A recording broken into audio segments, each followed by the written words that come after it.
So hello friends, welcome to learn for knowledge. तो आप लोग का कल मैंने सिंपल इंटरेस्ट का क्लास कराया था। उसके पहले आप लोग का पॉलिटी का पार्ट 1 क्लास करवाया था। और ये आज आप लोग का जो क्लास होगा ये पॉलिटी का ही पार्ट 2 होगा। ठीक है। अब इसमें आप लोग का पार्ट 1 में जहाँ तक हुआ था, पार्ट 1 में कहाँ तक हुआ था, पार्ट टोटल कितने पार्ट्स है वही सिर्फ आप लोग को वहां तक ही मैंने बताया था। तो ये आप लोग का जो मैं करवा रहा हूँ इंडियन पॉलिटी, ये मैं कहाँ से करवा रहा हूँ, नितिन सिंघानिया सर के बुक से करवा रहा हूँ। और इसमें जो है आप लोग का बेसिक तो मैं इससे ही पूरा करवाऊंगा, पूरा इससे ही मैं पॉलिटी आप लोग का खत्म कराऊंगा। बट इसमें क्या है, हर एक बुक में तो सब कुछ होता नहीं है। तो इसीलिए मैं क्या कर रहा हूँ, आप लोगों को जो एक्स्ट्रा पॉइंट्स है, एक्स्ट्रा नोट्स है, वो सब साथ साथ में बोलते रह रहा हूँ। आप लोग क्या कीजिए, इसका तो पीडीएफ आप लोग को मैंने पेड ग्रुप में सेंड कर दिया है। और उसमें से आप लोग डाउनलोड कर लीजिएगा। फिर उसके बाद आप लोग इसका प्रिंट आउट निकाल लीजिएगा। अगर आप लोग को बुक खरीदना है तो बुक का भी मैं परचेजिंग लिंक नीचे दे दूंगा अमेजन का, वहां से आप लोग डायरेक्ट बुक खरीद सकते हो। ठीक है। तो आज क्लास स्टार्ट करते हैं। ये पार्ट 2 होगा, आज का जो क्लास होगा ये पार्ट 2 होगा। तो पार्ट 1 में आप लोग का हुआ था, रुकिए थोड़ा सा स्क्रॉल करने दीजिए। स्पेशल फीचर्स, अमेंडमेंट्स, सम, हाँ, पार्ट 1 में यहाँ तक हुआ था आप लोग का। पार्ट 1 में वही कौन सा आर्टिकल में क्या बताया, सॉरी कौन सा पार्ट में क्या बताया। पार्ट 1 में यूनियन एंड इट्स टेरिटरी के बारे में बताया है। यहाँ पे आर्टिकल 1 से लेकर 4 तक है। देन पार्ट 2 है आप लोग का सिटीजनशिप, ये आप लोग का आर्टिकल 5 से लेकर 11 तक है। देन पार्ट 3 है फंडामेंटल राइट्स, मौलिक अधिकार जिसको बोलते हैं, ये 12 से 35 तक है। देन उसके बाद आप लोग का directive principle of state policy, fundamental duties, then the union state. और ये जो 7th वाला ये आप लोग का क्या हो चुका है, हटा दिया गया है। उसके बाद 8 जो है वो यूनियन टेरिटरीज है। देन नेक्स्ट है आप लोग का, रुकिए, 9th नंबर है पंचायत। इसको लेटर ऑन ऐड किया गया था किसमें, 73rd अमेंडमेंट 1992 में ऐड किया गया था। और नेक्स्ट पार्ट 9th का ही ए है, वो है म्यूनिसिपैलिटीज, ये 74th अमेंडमेंट 1992 में ऐड किया गया था। एंड 9th का बी पार्ट है वो कोऑपरेटिव सोसाइटीज जिसको बोलते हैं, वो ऐड किया गया था। देन नेक्स्ट है पार्ट 10 में आप लोग को scheduled areas and tribal areas है।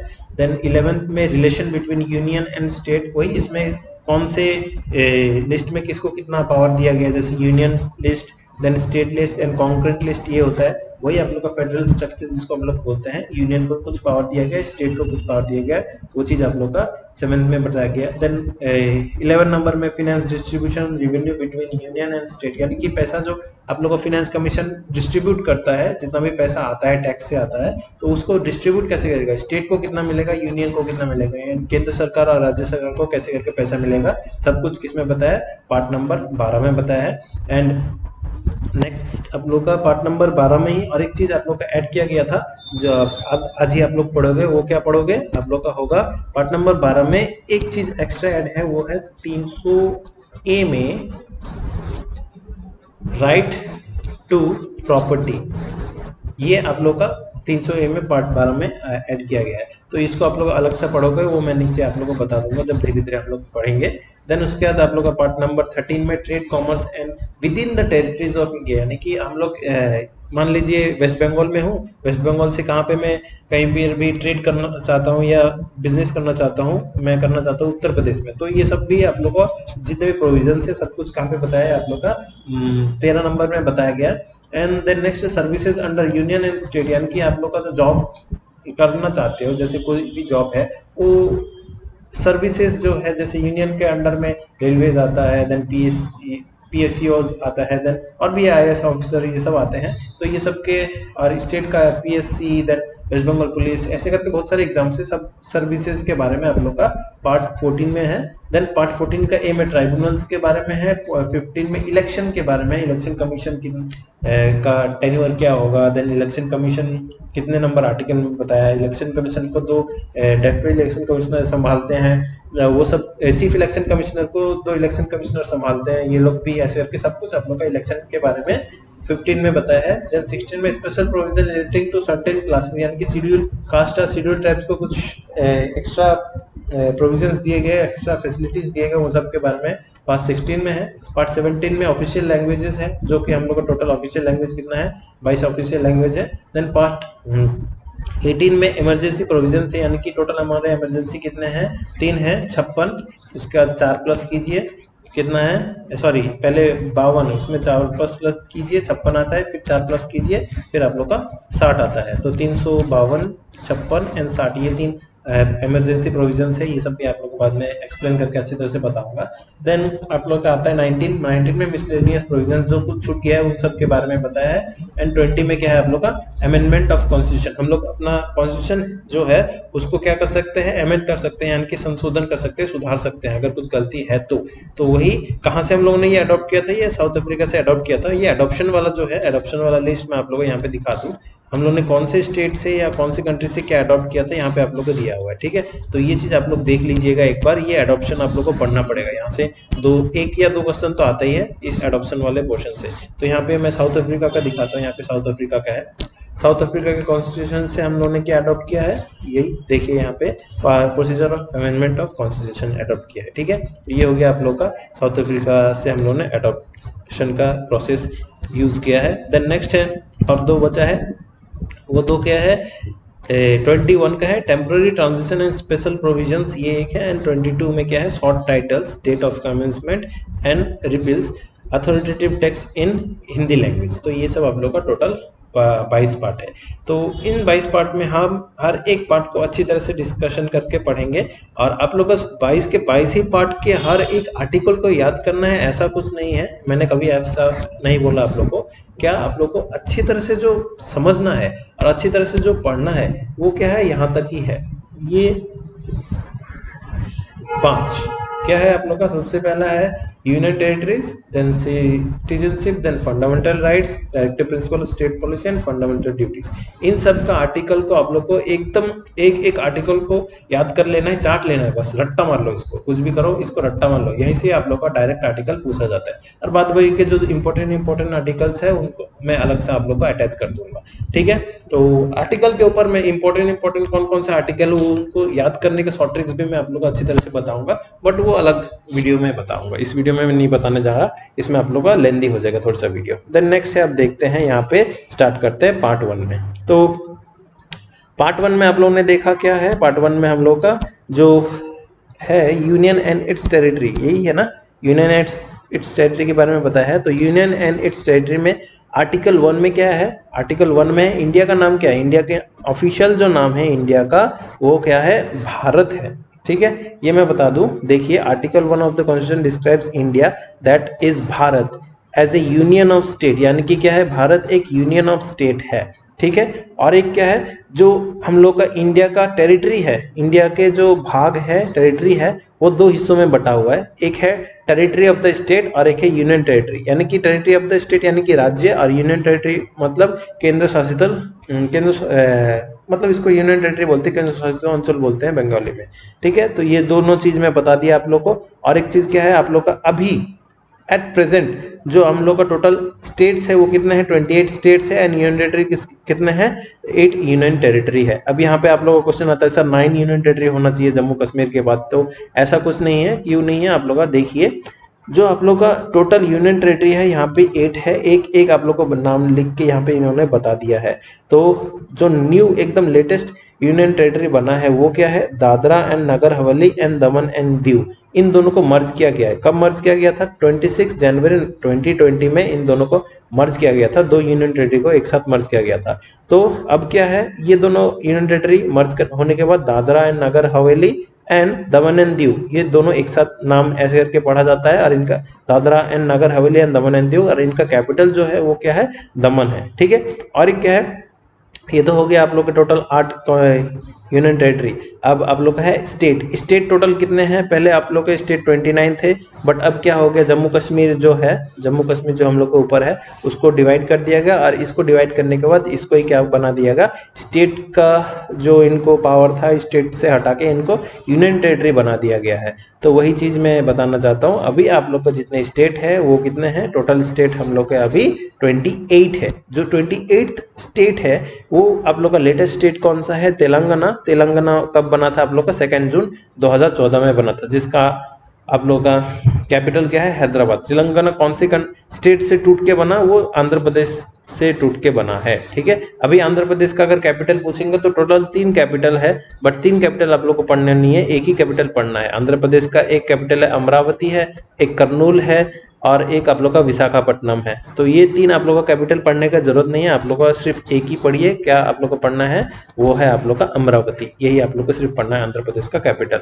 देन नेक्स्ट है ये हो गया आप लोग का आर्टिकल 1 के बारे में अच्छी तरह से एक्सप्लेनेशन कर दिया। Next article number 2।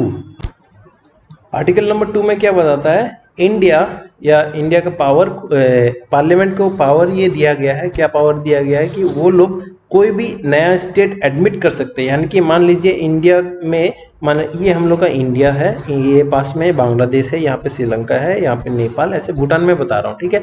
मान लीजिए नेपाल का एक पोर्शन है जो इंडिया में आना चाहता है, इवन नेपाल भी बोलता है ठीक है आप लोग इंडिया में जा सकते हो, तो उसको क्या इंडिया ले सकता है? हाँ ले सकता है, डेफिनेटली ले सकता है। तो वही चीज़ जो अब इंडिया में आ गया, तो वो कौन एक्सेप्ट करेगा? वो स्टेट एक्सेप्ट करेगा? ऐसा नहीं है, वो कौन एक्सेप्ट करेगा? पार्लियामेंट एक्सेप्ट करता है। देन उसको क्या बोलते हैं हम लोग, वही आर्टिकल नंबर 2 में बताया गया है, एडमिट न्यू स्टेट जो इंडिया का नहीं है पहले से। देखिए article 2 deals with the establishment of state that are not part of India, ठीक है, जो इंडिया का पार्ट नहीं है। जैसे बांग्लादेश लैंड बाउंड्री एक्ट हुआ था ना, LBA एक्ट जिसको बोलते हैं, 100 नंबर जो अमेंडमेंट हुआ था, 100 नंबर अमेंडमेंट किस लिए करना पड़ा? हम लोग को तो ऐड किया था बांग्लादेश से, कहाँ पे ऐड किया गया? वेस्ट बंगाल में, यहाँ पे ऐड किया गया। बट हम लोग को पार्लियामेंट में किसे जाना पड़ा? क्योंकि अगर हम लोग कोई भी विदेशी कंट्री का कोई भी जमीन हमारे इंडिया में अडॉप्ट करते हैं या हमारे इंडिया में ऐड करते हैं, तो हम लोग को पार्लियामेंट में जाके इसको सब कुछ ठीक करना पड़ता है, संशोधन करना पड़ता है। तो वही चीज़ क्या है, आर्टिकल 2 में बताया गया है, अगर कोई भी आप लोग बाहर के स्टेट्स का जो इंडिया का पार्ट नहीं है उसको ऐड करना चाहते हो, तो पार्लियामेंट को ये पावर दिया गया कि आप इसको ऐड कर सकते हो। कोई भी स्टेट लेजिस्लेचर इसको ये ऐड नहीं कर सकता, ठीक है, ये हो गया। देन नेक्स्ट है आप लोगों का आर्टिकल नंबर 3। आर्टिकल नंबर 3 में क्या है, रीऑर्गेनाइजेशन ऑफ स्टेट एक्ट जिसको बोलते हैं। ये आप लोग का पास का वो था, पता रहना चाहिए, 1956 में पास हुआ था रीऑर्गेनाइजेशन ऑफ स्टेट एक्ट। तो इसके बारे में आप लोग को धीरे से मैं अच्छी तरह से एक्सप्लेन करूंगा। सबसे पहले पढ़ लो इस आर्टिकल में है क्या। इसमें जो बताया गया वो है आप लोग का आर्टिकल 3 में पार्लियामेंट को एक पावर दिया गया कि वो लोग कोई भी स्टेट से तोड़ के या जोड़ के एक नया स्टेट बना सकते हैं। जैसे आप लोग को एग्जांपल देता हूँ, पहले बिहार था, ठीक है, बिहार को अब तोड़ने के बाद ऊपर वाला पोर्शन आप लोग का बिहार हो गया, नीचे वाला पोर्शन आप लोग का झारखंड हो गया। तो ये जो तोड़ा गया है, इसको सेपरेट किया गया है, ये कौन करता है? ये बिहार का लेजिस्लेटिव असेंबली करेगा या झारखंड तो पहले था ही नहीं, तो वो तो करेंगे ही नहीं। तो ये कौन करता है? ये आप लोग का पार्लियामेंट में किया जाता है। कभी भी स्टेट लेजिस्लेचर इसको नहीं कर सकता, विधानसभा में नहीं हो सकता। ये सब कहाँ पे? पार्लियामेंट में, यानी कि संविधान में, राज्यसभा या लोकसभा कहीं भी हो सकता है आप लोग का। अब यहाँ पे जो टूटा या जुड़ा, ये सब तोड़ना जोड़ने का काम जो भी कुछ है आप लोग का किसमें, आप लोग का आर्टिकल नंबर 3 में बताया गया है। आर्टिकल नंबर 3 में सिर्फ क्या किसी भी स्टेट को तोड़ना या जोड़ने की बात ही है सिर्फ, ऐसा नहीं है, 5 चीज है। उसमें से फर्स्ट वाला तो बोल दिया, किसी भी स्टेट को तोड़ या जोड़ सकते हैं ये लोग। देन नेक्स्ट एरिया इंक्रीज कर सकते हैं किसी भी स्टेट का। मान लीजिए राजस्थान इतना बड़ा है और इस साइड आप लोग का मध्य प्रदेश इतना छोटा सा है, मध्य प्रदेश का थोड़ा सा एरिया ये राजस्थान से हम लोग ने ले लिया, देन मध्य प्रदेश को थोड़ा सा इतना बड़ा कर दिया। तो ये चीज क्या कर सकते हैं? हाँ वो लोग कर सकते हैं। देन नेक्स्ट है आप लोग का diminish the area of the state. जैसे ही क्या हुआ, मैं एरिया को बड़ा भी कर सकता हूँ, एरिया को छोटा भी कर सकता हूँ। Then alter the boundaries. Alter the boundaries मतलब क्या है? मान लीजिए यहाँ पे आप लोग का वेस्ट बंगाल का बाउंड्री है, एंड यहाँ पे क्या है, उड़ीसा है, यहाँ पे झारखंड है, एंड यहाँ पे बिहार है। अब क्या है, बाउंड्री को अगर मैं ऐसे करके लेके जा रहा हूँ, ऐसे करके मैं बिहार से, ऐसे करके झारखंड से, ऐसे करके अगर मैं लेके जाना चाहता हूँ, तो ये कौन कर सकता है? यहाँ पे वेस्ट बंगाल गवर्नमेंट नहीं कर सकता है, यहाँ कौन कर सकता है? सेंट्रल गवर्नमेंट में जो बैठा है वो कर सकता है। बाउंड्रीज को टेढ़ा मेढ़ा जैसा भी करके आप वो लोग सेट करना चाहते हैं, सेट कर सकते हैं, ठीक है। वही अगर एरिया बड़ा या छोटा होगा तो बाउंड्रीज तो डेफिनेटली चेंज होगा ना, तो वही है। Then next alter the name of any state. तो ये चीज वही है आप लोग का झमेला, जो क्या है, वेस्ट बंगाल ने बोला था हम लोग अपना नाम चेंज करके वेस्ट बंगाल से क्या करना चाहते हैं, बांग्ला करना चाहते हैं। क्या है, BANGLA, ये थोड़ा सा जान के रखिए, ये सब इंटरव्यू में भी पूछ सकते हैं, ठीक है। तो ये वेस्ट बंगाल का नाम हम लोग बांग्ला करना चाहते हैं। इन्होंने एक बिल पास किया था, तो वो पास जो हुआ था, रेजोल्यूशन पास हुआ था 29 अगस्त 2016 में पास हुआ था। ममता दीदी के गवर्नमेंट ने पास किया था। बट अब ये नाम जो चेंज होता है वो कि लेजिस्लेटिव असेंबली यानी कि विधानसभा के अंडर है, स्टेट गवर्नमेंट के पास है। वो पावर स्टेट गवर्नमेंट के पास थोड़ा सा भी नहीं है। क्यों नहीं है? क्योंकि वो पावर किसको दिया गया है, पार्लियामेंट में दिया गया है। और वो पार्लियामेंट में तभी आप लोग का ये इंट्रोड्यूस किया जाता है जब उस चीज का, उस रेजोल्यूशन को प्रेसिडेंट आप लोग का परमिशन दे। तो इसको ही हम लोग क्या बोलेंगे, ये आप अपना नाम चेंज करना चाहते हो, आप खुद नहीं कर सकते, आप किससे पूछना पड़ेगा, अपने मम्मी पापा से पूछना पड़ेगा। तो यही चीज है कि आप लोग अगर नाम चेंज करना चाहते हैं कोई भी कंट्री, सॉरी कोई भी स्टेट, तो आपको पहले कहाँ किससे पूछना पड़ेगा, प्रेसिडेंट से पूछना पड़ेगा। तो ये वाला चीज आप लोग थोड़ा सा एक्स्ट्रा नोट कर लीजिएगा। वेस्ट बंगाल अपना नाम किस में चेंज करना चाहता है, बांग्ला में चेंज करना चाहता है। और कब इन्होंने रेजोल्यूशन पास किया था, 29 अगस्त 2016 में रेजोल्यूशन इन्होंने पास किया था, ठीक है। ये हो गया एक। देन नेक्स्ट है वही स्टेट रिजोल्यूशन बिल या स्टेट रिजोल्यूशन एक्ट कब पास हुआ था, ये आप लोग का डायरेक्ट क्वेश्चन आता है। 1956 में पास हुआ था। और एक क्या है, इसमें एक स्टैंजा है, बहुत ही सुंदर स्टैंजा है, वो आप लोग थोड़ा सा सुन लीजिए। मैं जो बोल रहा हूँ आप लोग बाद में इसको लिख भी लीजिएगा, ठीक है। क्या बोल रहा हूँ यहाँ पे देखिए, if linguistic basis solidarity is the basis of A state identity it surpasses other communal divisions. मतलब क्या है, अगर लिंग्विस्टिक बेसिस में कोई भी स्टेट बनता है तो ये अच्छी बात है। इससे क्या होगा, कोई भी दूसरा कम्युनल यानी कि धार्मिक दिख से कोई भी आप लोग का स्टेट विभाजन नहीं होगा, मतलब कोई भी डिवीजन नहीं आएगा। मतलब यहाँ पे क्या है, पंजाब में क्या है, पंजाबी लोग ही, सिख लोग ही सिर्फ रहेंगे, एंड हरियाणा में क्या है, सिर्फ हिंदू लोग ही रहेंगे। ऐसा है, ऐसा नहीं रहेगा, ऐसा नहीं होगा। तो ये क्या है, लिंग्विस्टिक बेसिस में हर स्टेट को हम लोग बना सकते हैं। ये आप लोगों को क्या है, स्टेट रिजोल्यूशन एक्ट 1956 में थोड़ा सा एक कॉनोटेशन दिया गया था। तो ये लास्ट चीज आप लोग का बहुत ही अच्छा एक चीज है, ठीक है। देन नेक्स्ट है आर्टिकल नंबर 4। आर्टिकल नंबर 4 में क्या बताते हैं, इसमें बता रहे हैं, हम लोग नीचे जाते हैं। The article 4 provides that bill under article 2 and 3 are not to be considered as constitution amendment bill. अब देखिए आर्टिकल नंबर 2 और आर्टिकल नंबर 3, ये अगर आप लोग क्या कर रहे हो, इसमें आप लोग अगर कुछ भी चेंजमेंट कर रहे हो तो आप लोग को ये सब चेंजमेंट करने के लिए कॉन्स्टिट्यूशन अमेंडमेंट बिल करने, कॉन्स्टिट्यूशन का अमेंड करने का कोई जरूरत नहीं पड़ेगा, या इसको हम लोग कॉन्स्टिट्यूशन अमेंडमेंट बिल नहीं पकड़ेंगे। CAB जैसे सिटीजनशिप का आया, ठीक है, जैसे सिटीजनशिप का आया तो उसको क्या है, CAB हम लोग बोल रहे थे, किसलिए, कॉन्स्टिट्यूशन अमेंडमेंट बिल बोल रहे थे। हम लोग को कॉन्स्टिट्यूशन को अमेंड करना पड़ेगा, उसके बाद ही आप लोग को CAA या CAB जो भी है ये सबको हम लोग पास कर सकते हैं। कॉन्स्टिट्यूशन को थोड़ा सा चेंजमेंट करना पड़ेगा। बट यहाँ पे क्या है, अगर आप लोग कोई भी फॉर एग्जाम्पल स्टेट का नाम चेंज करना चाहते हो, या कोई भी स्टेट का एरिया बड़ा करना चाहते हो, छोटा करना चाहते हो, या कोई भी स्टेट अपने अंदर में लेना चाहते हो, बाहर के स्टेट को बाहर, जो भी है ये सब अगर आप लोग करना चाहते हो तो ये सब के लिए आप लोग को अलग से कॉन्स्टिट्यूशन अमेंडमेंट बिल पास करने का जरूरत नहीं पड़ेगा। यही चीज आप लोग को बताया आर्टिकल नंबर 4 में, ठीक है। तो ये हो गया आप लोग का 4 आर्टिकल पार्ट 1 का। अब यहाँ पे मैं आप लोग को बताता हूँ थोड़ा सा एक्स्ट्रा पॉइंट नहीं, एक्स्ट्रा नोट में बता देता हूँ। वो चीज क्या है, आप लोग को यहाँ पे थोड़ा सा एक्सप्लेन करके बताऊंगा तो वीडियो लेंथी होगा।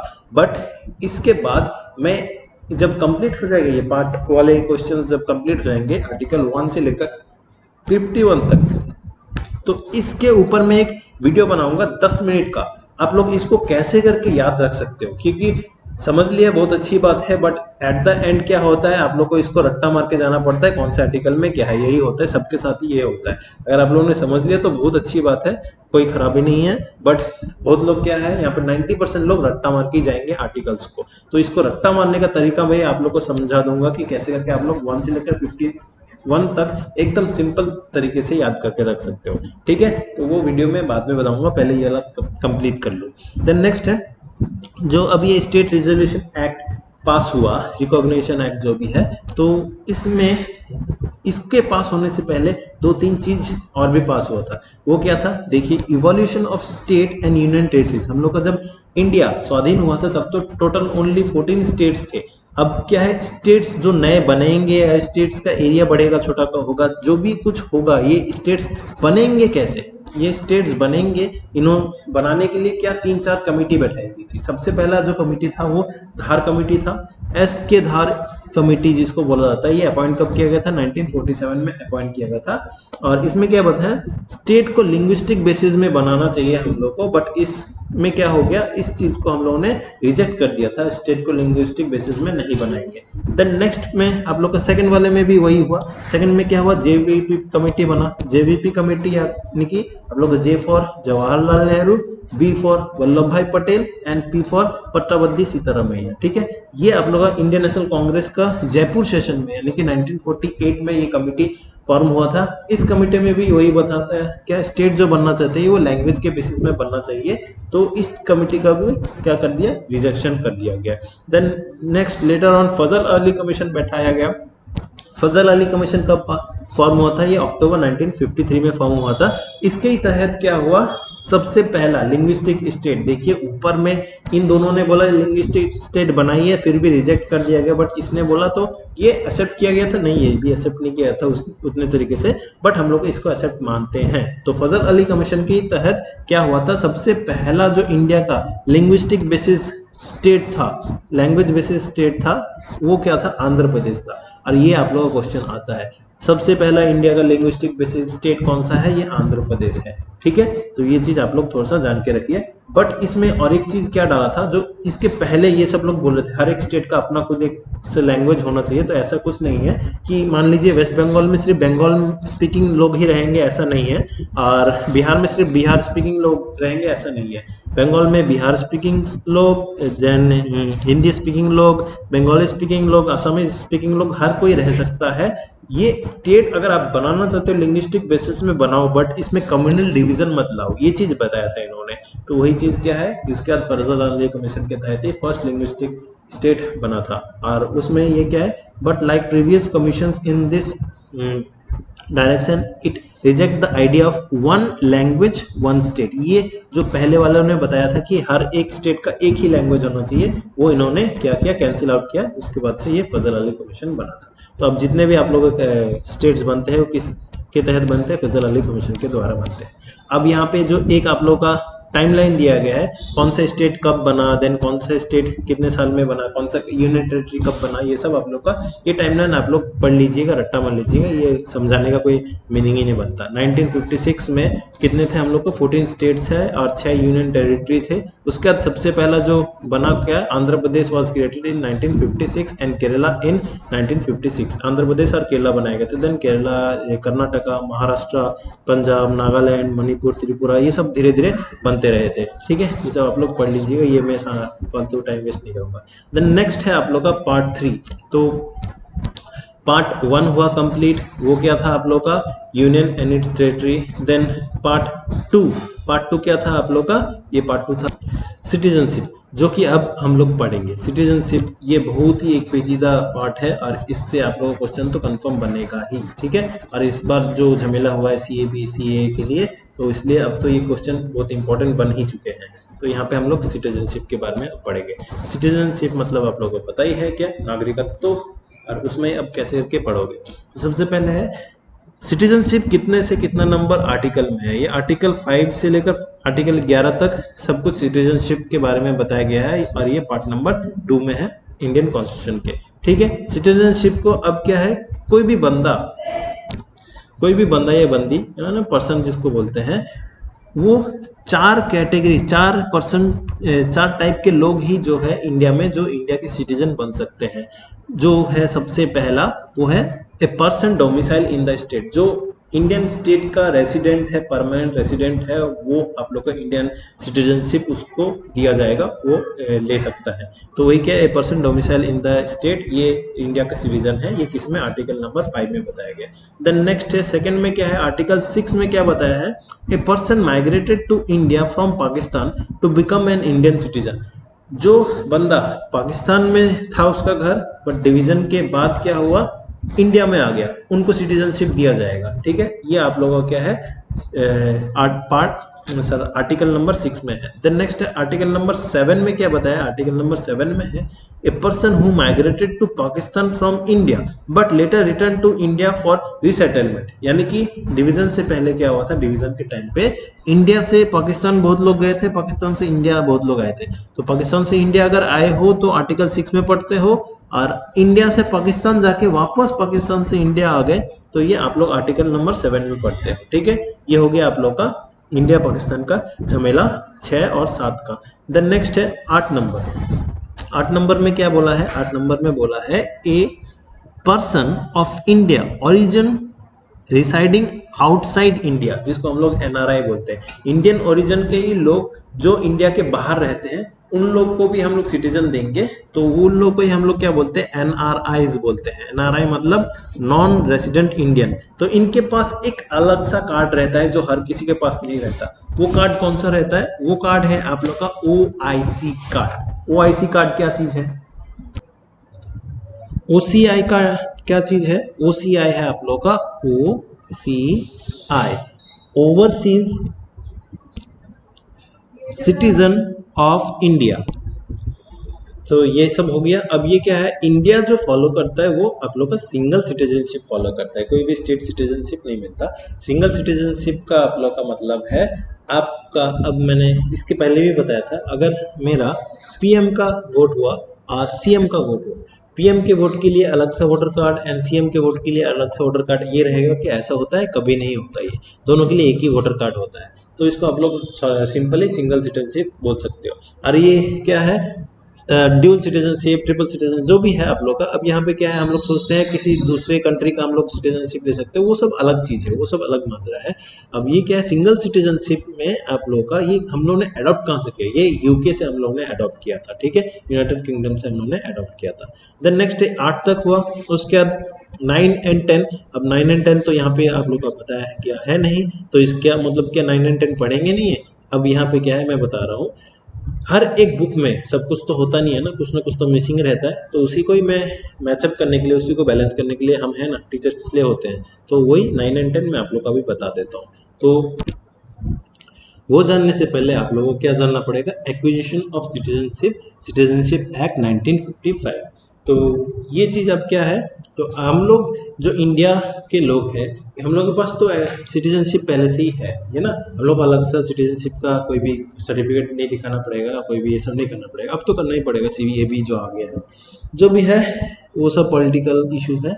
तो यहाँ पे जो है सबसे पहले कोई भी बंदा या बंदी इंडिया का सिटीजन कैसे हो सकता है, तो वही यहाँ पे टोटल जो इसके प्रोविजंस है, मतलब वो कैसे हो सकता है, 5 तरीके हैं। वो 5 तरीके आप लोग फॉलो करना पड़ेगा, तभी आप इंडिया का सिटीजन एक्वायर कर सकते हो, यानी कि इंडिया का सिटीजनशिप ले सकते हो। तो सबसे पहला जो है वो सबसे पहला हम लोग का है, यहाँ पे देख सकते हो, बाय बर्थ, यानी कि जन्म से अगर आप लोग यहाँ पे हो तो इंडिया के सिटीजन हो।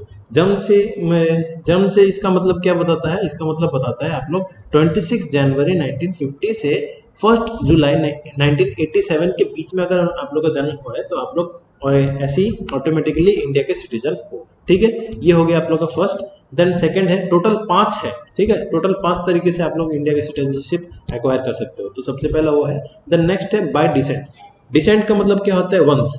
आपके वंशज अगर कोई थे या अभी भी है, तो मान लीजिए मेरे वंश में कौन है, मेरे पापा है, पापा से पहले क्या दादाजी हैं, दादाजी अगर उस डेट में अगर रहे हैं तो क्या हम भी क्या हो जाएंगे, इंडिया के सिटीजनशिप एक्वायर कर लेंगे। तो वही क्या है, a person born inside outside India after 26 January 1950 but before 10th December 1992 is a citizen of India. यानी कि आउटसाइड ऑफ इंडिया मतलब इंडिया के बाहर उनका जन्म हुआ है इस डेट के बीच में, यानी कि इस डेट के बीच में अगर इंडिया के बाहर जन्म हुआ है, बट लेकिन उसके पापा या मतलब अब वंश तो पापा को ही पढ़ते हैं, बेसिकली मम्मी को नहीं पढ़ते, तब भी पापा या दादाजी जो भी है अगर वो इंडिया की सिटीजनशिप पहले से ही एक्वायर किए हुए हैं तो बाय बर्थ तो नहीं होगा, बाय डिसेंट वो इंडिया की सिटीजनशिप हो जाएंगे। ठीक है, ये हो गया। और एक सेकंड आप लोग का वंशज अगर आप लोग का यहाँ पे है, आप लोग का जन्म अगर बाहर भी हुआ है तब भी आप लोग क्या हो जाएगा, इंडिया की सिटीजनशिप एक्वायर कर सकते हो।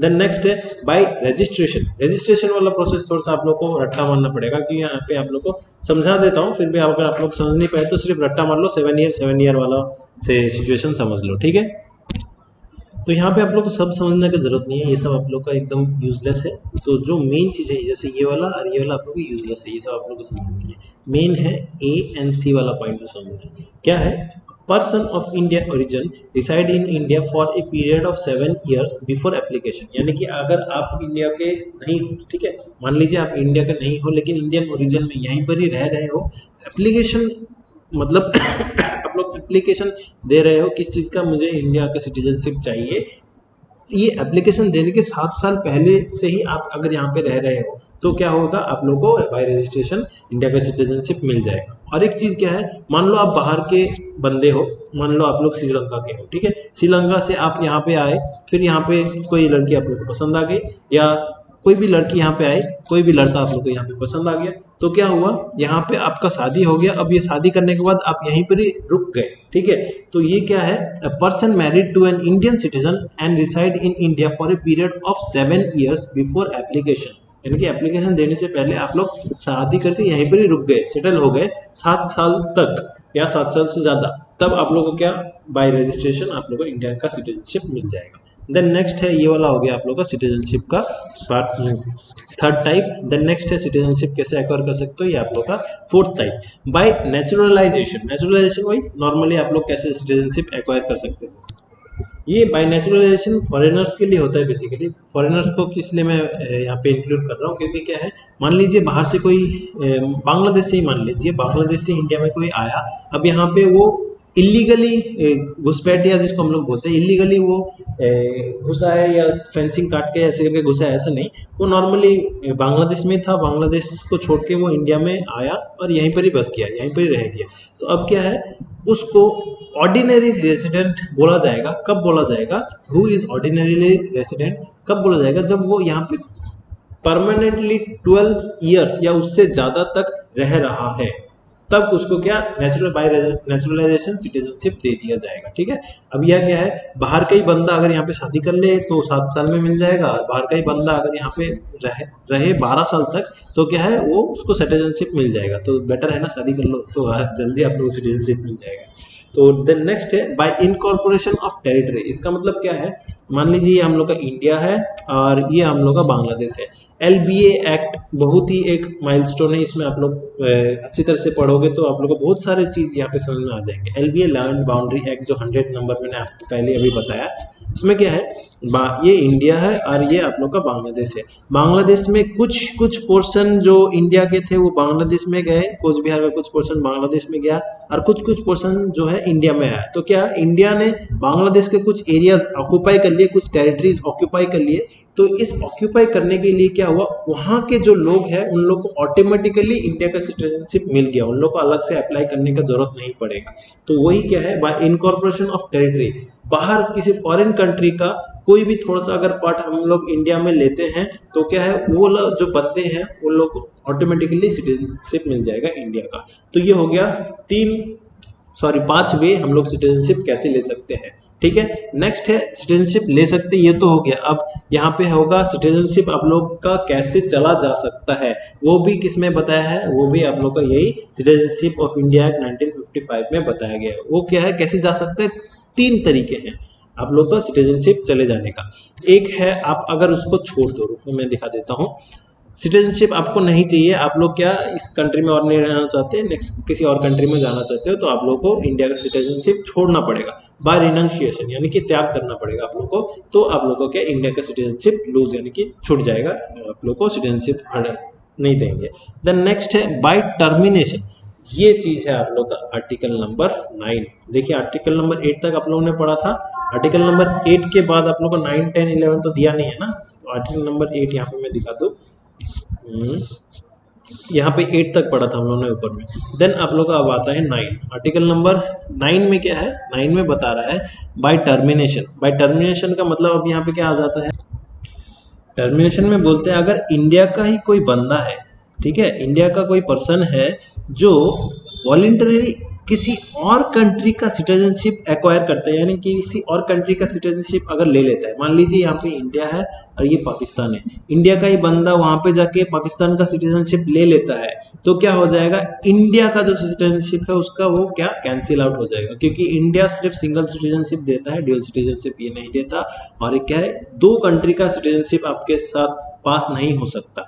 और ये चीज क्या है, इसको ही हम लोग बोलते हैं टर्मिनेशन। और यही आप लोग का आर्टिकल नंबर 9 में बताया, अगर आप किसी का और कंट्री का सिटीजनशिप ले लेते हो तो आप लोग का ये इंडिया में जो सिटीजनशिप है वो ऑटोमेटिकली कैंसिल हो जाएगा, और ये आर्टिकल 9 में है। देन नेक्स्ट है बाय डेप्रिवेशन। डेप्रिवेशन मतलब वही फ्रॉड करना, वही नीरव मोदी एंड आप लोग का जो और एक है क्या नाम है विजय माल्या, ये लोग वही तो कर रहे हैं, बाहर चले गए ये लोग। अब क्या है, 7 साल तक अगर बाहर ही रह गए ना तो इनको इंडिया में लाया नहीं जा सकता, अगर नहीं लेके आ पाए तो ये लोग क्या ऑटोमेटिकली इंडिया के सिटीजनशिप से इनको हटा दिया जाएगा, इनको इंडिया का सिटीजन नहीं माना जाएगा। तो वही क्या है, अगर आप इंडिया के सिटीजन हो और आप फ्रॉड करते हो या पैसा लेके भाग जाते हो तो आपका क्या है, कंपलसरी टर्मिनेशन होगा सिटीजनशिप का, कंपलसरीली।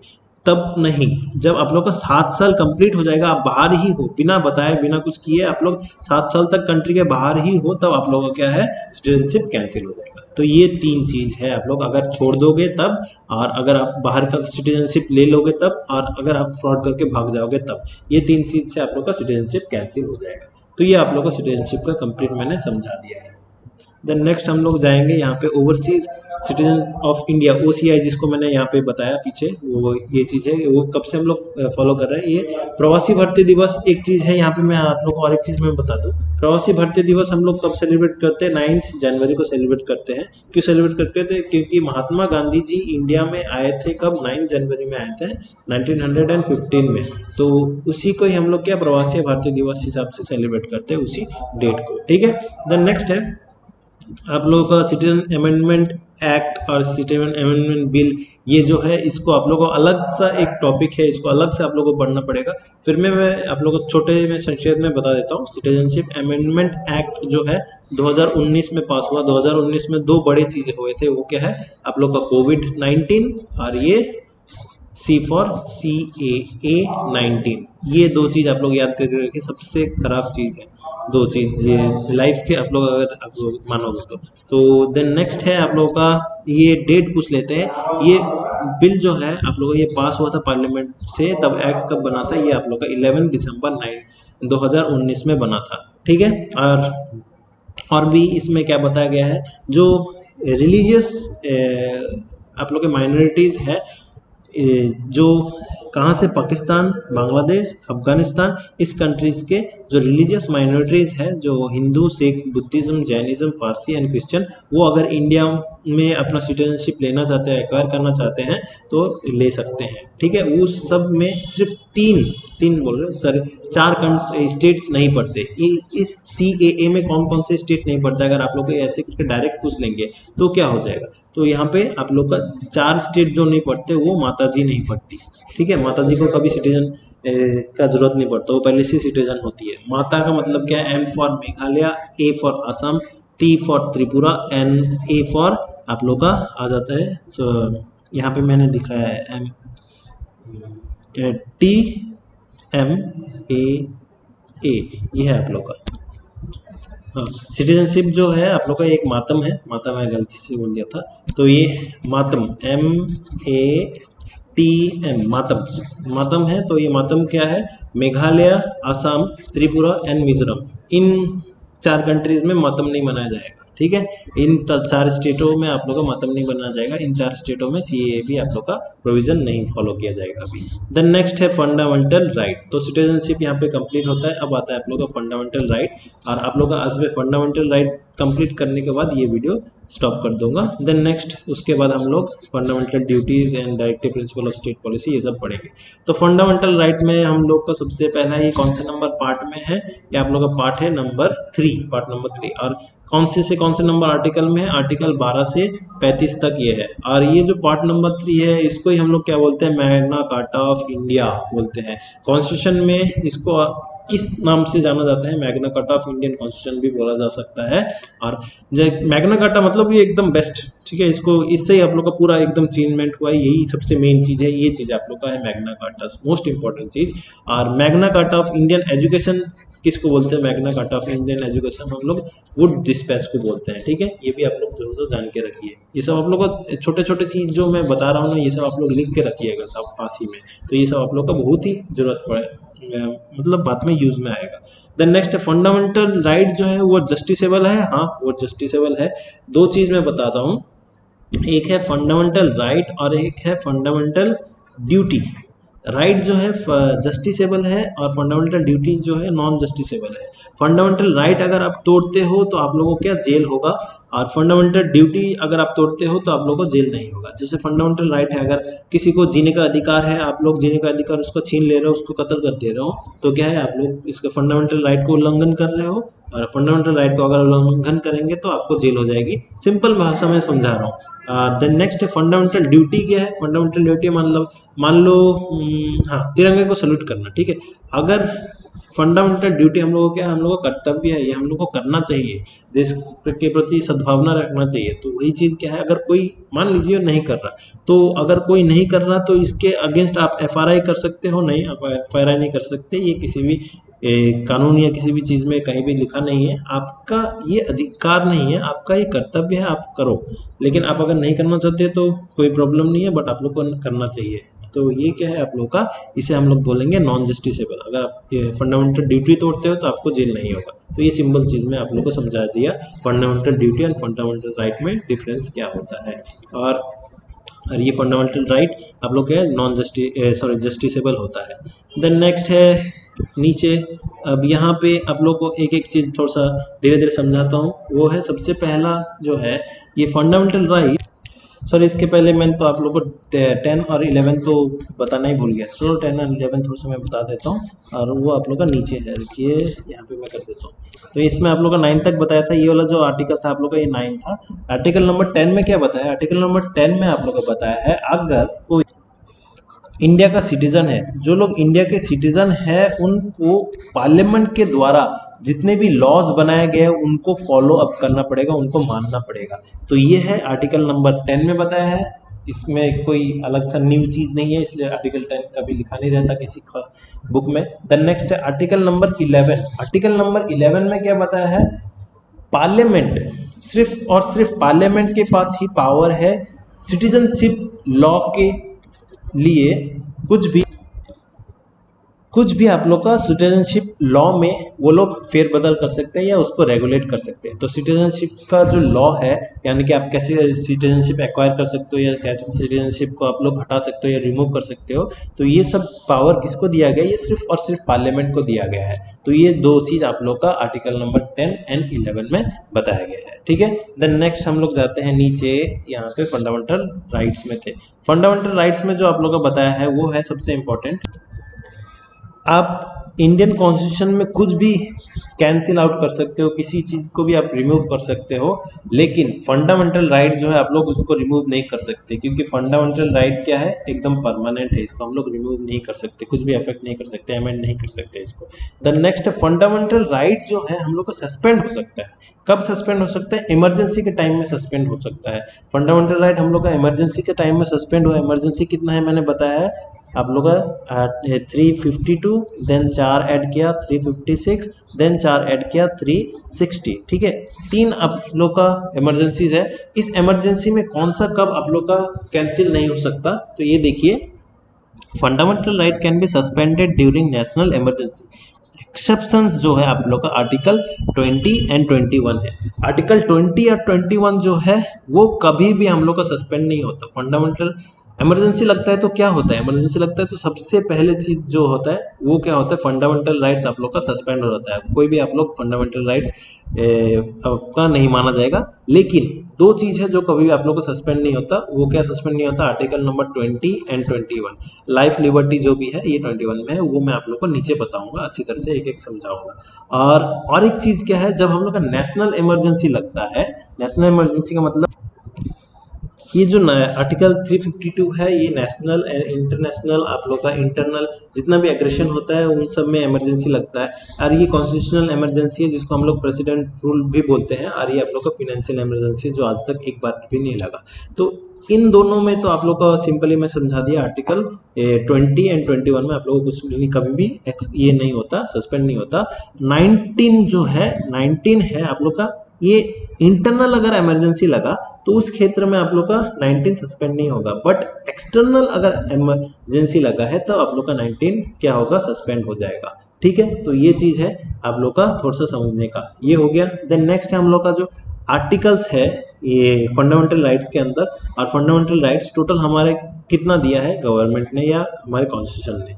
तो ओरिजिनली जो हम लोग का कॉन्स्टिट्यूशन था, कॉन्स्टिट्यूशन में फंडामेंटल राइट्स कितने थे, 7 थे ओरिजिनली, अभी 7 नहीं है, अभी 6 है। ठीक है, तो वही 6 क्या है मैं आप लोग को एक एक करके दिखा रहा हूँ। तो सबसे पहला जो है राइट टू इक्वालिटी, ये आर्टिकल नंबर 14 से 18 तक है, ये राइट टू इक्वालिटी सबसे पहला। देन सेकंड है राइट टू फ्रीडम, ये आर्टिकल 19 से 22 है। राइट अगेंस्ट एक्सप्लॉयटेशन, ये आप लोग का 23 से 24 है। फ्रीडम ऑफ रिलीजन 25 से 28। Culture and education right article 29 and 30, और राइट टू प्रॉपर्टी आर्टिकल 31, और right to constitutional remedy article 32, जिसको heart and soul of Indian constitution भी बोला जाता है।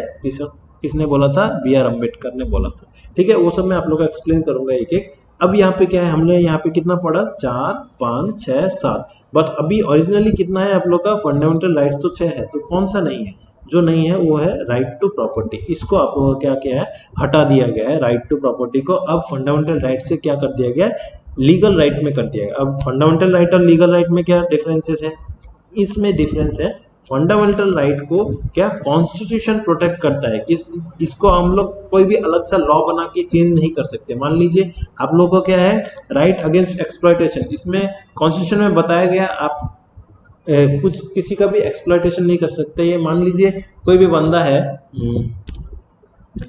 तो उसको हम लोग एक्सप्लॉइट कैसे कर रहे हैं, मान लीजिए वो जॉब करता है, मैं बॉस हूँ और वो नॉर्मल एक बंदा है, वो क्लर्क है, तो उसका हाइट मान लो 150 सेंटीमीटर है और तुम्हारा हाइट है 170 सेंटीमीटर है। तो आप बोलते हो क्या ये तुम्हारा हाइट बहुत छोटा है, मुझे तुम पसंद नहीं हो, तुम निकल लो यहाँ से, तो मैं जॉब से मैं हटा देता हूँ। तो इसको तो एक्सप्लॉइटेशन करना होगा ना, तो ये क्या आप इस चीज को आप हटा सकते हो, उसको नहीं हटा सकते। अब क्या बोलोगे, चलो मैं हटा नहीं सकता, संविधान के अगेंस्ट नहीं हटा सकता, इसने बोला आप मेरे को संविधान के थ्रू नहीं हटा सकते, तो क्या करोगे आप, क्या करोगे एक लॉ लेके आओगे कि हाँ अगर कोई भी बंदा 151 सेंटीमीटर से नीचे है तो उसको जॉब नहीं मिलेगा। तो ये चीज क्या आप कर सकते हो, नहीं ये चीज नहीं कर सकते।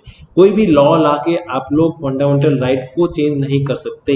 तो वही चीज क्या है, फंडामेंटल राइट को कौन प्रोटेक्ट करता है, कॉन्स्टिट्यूशन प्रोटेक्ट करता है, और ये चीज क्या है, कोई भी ऑर्डिनरी लॉ लाके इसको चेंज नहीं किया जा सकता। बट लीगल राइट में ये हम लोग कर सकते हैं। लीगल राइट में हम लोग का क्या है, प्रोटेक्ट जो करता है वो ऑर्डिनरी ऑर्डिनेंस, जिसको हम लोग बोलते हैं ऑर्डिनरी लॉ, तो उसको हम लोग चेंज कर सकते हैं, जो आप लोग का क्या हुआ, राइट टू प्रॉपर्टी में हुआ। ठीक है, मान लीजिए आप लोग का ये एक रोड बन रहा है और यहाँ पे आपका जमीन है, ठीक है। अब रोड को क्या है ऐसे करके शिफ्ट करने में ज्यादा पैसा खर्चा होगा, तो वही चीज क्या है, इस रोड को क्या करेगा, जो मान लीजिए कोई भी बिडर है या टेंडर जो वाले जो भी है वो खरीदना चाहते हैं, वो बोलेंगे आपको यहाँ से शिफ्ट करके हम लोग किसी और जगह में वही सेम अमाउंट में ज़मीन दे देंगे, या उससे जो ज़मीन का पैसा है वो आप लोग को दे देंगे। तो अगर वो मानता नहीं है तो उसको मानना पड़ेगा, हाँ मानना पड़ेगा, क्योंकि अब ये कॉन्स्टिट्यूशन राइट टू फ्रीडम नहीं है, सॉरी अब ये फंडामेंटल राइट नहीं है, एक ये लीगल राइट है। तो इसमें क्या है, कोई भी एक रूल्स एंड रेगुलेशन लेके आके फिर इसमें क्या हुआ, उसको यहाँ से शिफ्ट करके किसी और में शिफ्ट कर देंगे और ये वाला रोड बन गया। तो वही चीज़ क्या है, राइट टू प्रॉपर्टी अब आप लोग का एक लीगल राइट है। तो यहाँ पे राइट टू प्रॉपर्टी के बारे में छोटा सा एक नोट बताया गया है, वो मैं आप लोग को बता दूँ। तो यहाँ पे सबसे पहले क्या है, 44th अमेंडमेंट 1978 में राइट टू प्रॉपर्टी जो था वो फंडामेंटल राइट से रिमूव कर दिया गया। इसको रिमूव करके कहाँ पे चेंज किया गया, फंडामेंटल राइट से रिमूव करके लीगल राइट बना दिया गया, और ये आर्टिकल 31A में शिफ्ट हो गया। 30 का ए में शिफ्ट, 300 के ए में शिफ्ट हो गया, और ये किस में है, पार्ट 12 में है इंडिया का कॉन्स्टिट्यूशन में। ठीक है, तो ये चीज मैं आप लोगों को बता दिया। देन नेक्स्ट है आप लोग का rights available only to citizens of India. जो फंडामेंटल राइट्स है जो सिर्फ और सिर्फ सिटीजन्स को, इंडियन सिटीजन्स को मिलता है, फॉरेनर्स को नहीं मिलता। वो क्या है? आर्टिकल नंबर 15 जो है prohibition of discrimination only on grounds of religion, race, caste, sex और प्लेस ऑफ बर्थ। आप लोग का डिस्क्रिमिनेशन यानी कि आपका काले रंग के हो और मैं गोरे रंग का हूं तो आपका डिस्क्रिमिनेशन करूंगा या आपको ऊंच नीच का चीज समझाऊंगा, तो ये गलत है, ये नहीं कर सकते, ये फंडामेंटल राइट्स के अगेंस्ट है। Then next, equality opportunity in matter of public employment. ठीक है, तो ये पब्लिक एम्प्लॉयमेंट में आप लोगों को इक्वल अपॉर्चुनिटी दिया जाएगा। मान लीजिए आप ऐसी कैटेगरी के हो तो आपको जॉब नहीं मिलेगा, मैं जनरल कैटेगरी हो तो मेरे को जॉब मिलेगा, तो ये चीज़ नहीं किया जा सकता, सबको इक्वली ट्रीट किया जाना चाहिए। और अगर ऐसा किया जाएगा तो ये भी फंडामेंटल राइट्स के खिलाफ है। अब यहाँ पे क्या हो रहा है, जनरल लोग ही खुद ही गरीब हो जा रहे हैं ना, तो हम लोग जनरल है, जनरल जिंदाबाद, फिर भी क्या कर सकते हैं, यहाँ पे एससी को ही ज़्यादा सपोर्ट किया जाता है। बट ये एक तरफ से सही है गलत जो भी है, ये अलग एक टॉपिक है, इसमें अगर आज तक डिस्कशन चलता है जो भी है। नेक्स्ट है आर्टिकल नंबर 19 यानी कि 17 और 18 कहाँ गया, ठीक है, वो सब भी मैं आप लोगों को धीरे धीरे बताऊंगा। देन नेक्स्ट है आप लोग का क्या, article 19 protection of 6 right regarding freedom of, यानी कि स्वाधीनता, किस चीज का स्वाधीनता, आप लोग का 6 चीज का स्वाधीनता है। आप कुछ भी बोल सकते हो, यानी कि आप अपना एक्सप्रेशन दे सकते हो, आप अपना स्पीच बात रख सकते हो। Freedom of speech, assembly, association, movement, residence and profession. Movement का क्या है, आप लोग इंडिया के किसी भी स्टेट से किसी भी स्टेट में जा सकते हो फ्रीली। रेसिडेंट, आप इंडिया के किसी भी स्टेट से किसी भी स्टेट के रेजिडेंट बन सकते हो, आपकी मर्जी। देन नेक्स्ट है एसोसिएशन, यानी कि आप लोग कोई भी एक कांग्रेगेशन या कोई भी आप लोग यूनियन बना सकते हो, ऐसे करके असेंबली कर सकते हो, माने धरना मार सकते हो।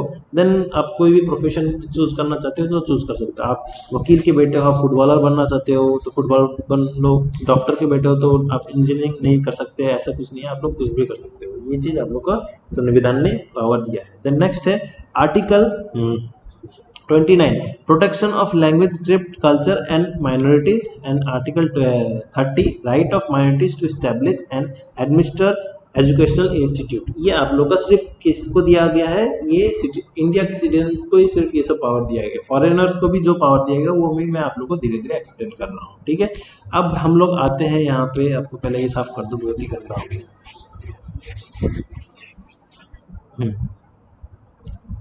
यहाँ पे हम एक एक को अच्छी तरह से एक्सप्लेन करके पढ़ेंगे। जो आप लोग का फंडामेंटल ड्यूटीज है वो आप लोग का बाद में पढ़ेंगे, फंडामेंटल राइट्स जो है वो अभी हम लोग पढ़ेंगे।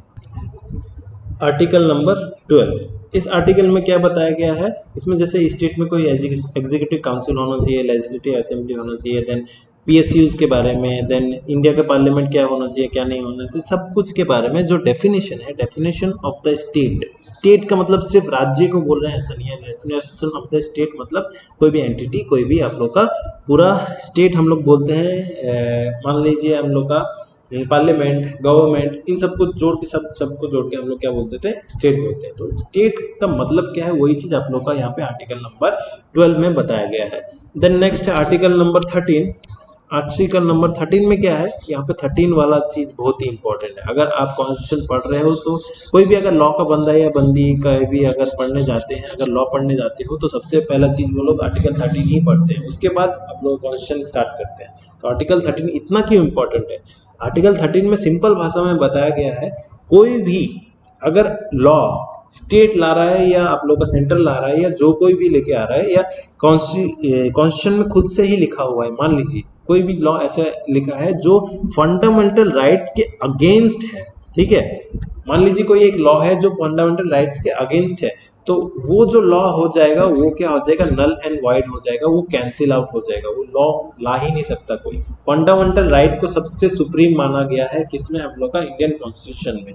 उसके बाद आप लोग कोई भी राइट वाइट या कोई भी आप लोग का इलेक्शन या कमीशन या यूपीएससी जो भी पकड़ो, ये सब बाद में आते हैं। सबसे पहला जो चीज होता है इंडियन कॉन्स्टिट्यूशन का वो होता है फंडामेंटल राइट, और उसके नीचे सब कुछ है। अगर आप लोग फंडामेंटल राइट के अगेंस्ट कोई लॉ, मान लीजिए कोई लॉ आप लोग बना रहे हो या कोई भी लॉ में अमेंडमेंट कर रहे हो, पहले से ही बना हुआ है कॉन्स्टिट्यूशन में, या कॉन्स्टिट्यूशन में कोई भी लॉ आप लोग ऐड करना चाहते हो, वो अगर फंडामेंटल राइट के अगेंस्ट है या फंडामेंटल राइट के विरुद्ध है, फंडामेंटल राइट से उसको कोई प्रॉब्लम है, तो वो लॉ ही कैंसिल हो जाएगा, वो लॉ रहेगा ही नहीं। तो यही चीज है आप लोग का डॉक्ट्रिन ऑफ जुडिशियल रिव्यू, मतलब इसमें क्या बताया गया है, फंडामेंटल राइट हम लोग का इंडियन कॉन्स्टिट्यूशन का मैग्ना कार्टा है, इसी को ही बोलते हैं हम लोग मैग्ना कार्टा। और फंडामेंटल राइट क्या है हम लोग का, सबसे ऊपर है, सुप्रीम है। और ये चीज हम लोगों ने कहाँ से देखा था, केशवानंदा भारती केस से देखा था। केशवानंदा भारती केस कब हुआ था, 1973। केशवानंदा कौन थे, ये आप लोग का नॉर्मली केरला में रहते थे, एक पीजन जो भी है आप लोग का।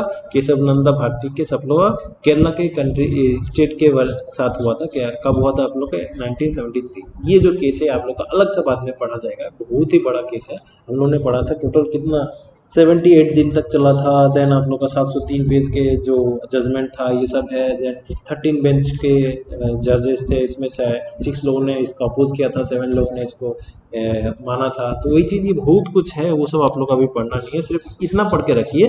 केशवानंदा भारती केस क्या है, 1793 में हुआ था, कब हुआ था और किसके अगेंस्ट हुआ था, ये केरला स्टेट के अगेंस्ट हुआ था, ठीक है। तो ये है।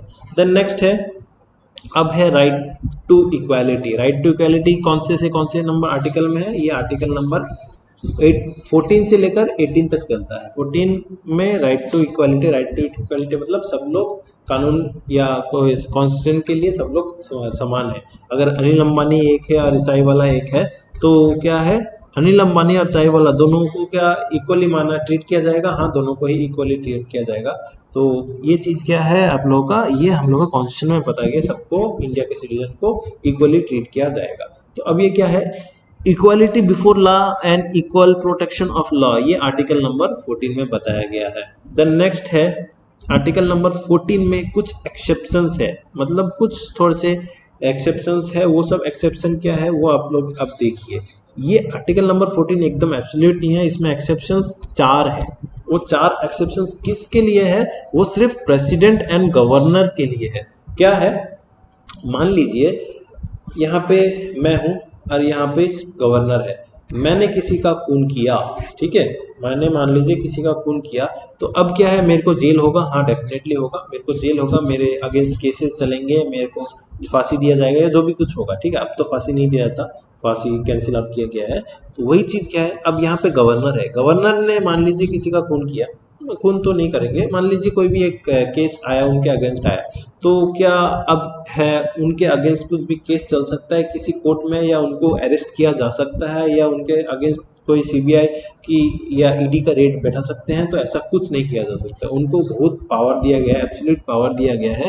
तो वही चीज़ क्या है, इक्वालिटी बिफोर लॉ, तो अब ये हुआ नहीं, क्योंकि मैं नॉर्मल बंदा हूँ, मेरे को पकड़ के लेके चले गए यार गवर्नर और प्रेसिडेंट बड़े नेता है, उनको छोड़ दिया, ऐसा तो नहीं होना चाहिए, बट ऐसा ही होता है। तो वही चीज़ क्या है, इनका जो एक्सेप्शनल केस है वो सिर्फ गवर्नर एंड प्रेसिडेंट के लिए है। वो क्या है, The president or the governor is not answerable to any court for the exercise and performance of the power and duties of their office। यानी कि प्रेसिडेंट और गवर्नर को किसी भी कोर्ट में जो भी वो काम कर रहे हैं या जो भी वो कुछ को करना चाहते हैं, उनको पूरा अपना पावर एंड ड्यूटीज़ के बारे में सब कुछ डिटेल्स में बताना पड़ेगा। ऐसा कि हाँ हम ये करना चाहते हैं, ये हम लोग कर रहे हैं, तो ऐसा कुछ नहीं है, उनको कहीं भी किसी भी कोर्ट में नहीं बताना पड़ेगा।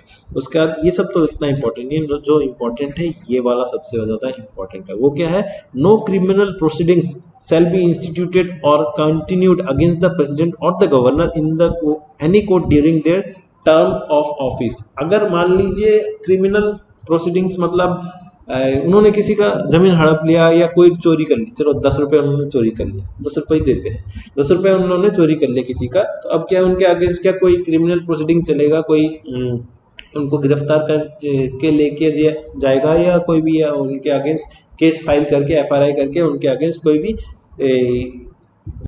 जजमेंट दिया जाएगा। तो ये सब होगा नहीं, ये सब नहीं होगा जब तक वो लोग ऑफिस में है। ऑफिस में है यानी कि जब तक वो लोग 5 साल के लिए अपना टेन्योर संभाल रहे हैं। जब वो लोग टेन्योर संभालना खत्म हो जाएगा उनका, जब ऑफिस पीरियड से वो लोग से इस्तीफा दे देंगे, तब उनके अगेंस्ट केस हो सकता है। देन नेक्स्ट है, process of arrest can not be started. उनको अरेस्ट किया जा सकता है नहीं, उनको अरेस्ट नहीं किया जा सकता जब तक वो लोग ऑफिस में है। देन ऑफिस में है इसका मतलब ये नहीं है कि सुबह के 9 बजे से लेकर 5 बजे तक ये उस टाइम में नहीं पकड़ सकते, लेकिन रात के टाइम में उसको पकड़ सकते हैं, या सुबह 9 बजे से पहले पकड़ सकते हैं, ऐसा कुछ नहीं है। ऑफिस का मतलब क्या बता रहे हैं यहाँ पे, टोटल 5 टाइम का टेन्योर, और कोई सिविल प्रोसीडिंग्स नहीं चला सकते उनके against without prior notice of 2 months, मतलब उनको 2 महीने पहले नोटिस देना पड़ेगा अगर आप चलाना चाहते हो तो। ठीक है, तो ये आप लोग का आर्टिकल नंबर 14 में दिया गया है। नेक्स्ट आर्टिकल नंबर 15 में क्या बताया है, prohibition of discrimination on certain grounds. तो इसका मतलब क्या है, मतलब आप लोगों को स्टेट जो है वो किसी के साथ भी डिस्क्रिमिनेशन यानी कि भेदभाव नहीं कर सकता। और वही चीज क्या है, डिस्क्रिमिनेशन के अगेंस्ट प्रोहिबिशन, यानी कि प्रोहिबिशन का मतलब नहीं करना, तो क्या है आप लोग का भेदभाव नहीं कर सकता। किस चीज के, वो जो भेदभाव नहीं कर सकता वो ना रिलीजन, ना रेस, कास्ट, सेक्स और प्लेस ऑफ बर्थ के थ्रू ये किसी इन ग्राउंड्स में ये भेदभाव नहीं कर सकता। ठीक है, तो ये है आप लोग का। तो अब आप लोग बोलेंगे सर तो फिर जनरल्स को रिजर्वेशन नहीं मिलता, SC ST को रिजर्वेशन मिलता है, ये तो हम लोग को कास्ट या रेस के अगेंस्ट ही तो भेदभाव हुआ, ऐसा ही है ना। तो अब यहाँ पे क्या है, पंचायत में क्या है 50% महिला होनी चाहिए, इस ये तो सेक्स के अगेंस्ट ही भेदभाव हुआ ना। तो ये सब क्या है, ये जो एक्सेप्शंस है, ये एक्सेप्शंस बेसिकली यहाँ पे दिए गए हैं। ये 3 एक्सेप्शंस है। 3 एक्सेप्शन जो है, सबसे पहला एक्सेप्शन है टू, रुकिए पावर कम हो गया है। फर्स्ट एक्सेप्शन क्या मैंने बोला, to make any special provision for women and children. मतलब वो जो हम लोग एक एग्जांपल देता हूँ, पॉस्को। पॉस्को सबसे बेस्ट एग्जांपल है। पॉस्को एक्ट में क्या है, इसमें वुमेन्स और चिल्ड्रंस या छोटी बच्चियां जो है या महिलाएं जो है, इनके लिए अलग से प्रोविजन दिया गया है। इनके अगेंस्ट जो भी आप लोग का डिस्क्रिमिनेशन होता है या इनके अगेंस्ट या जो भी वायलेंस होता है, तो वो पॉस्को एक्ट के तहत क्या सब कुछ देखा जाता है।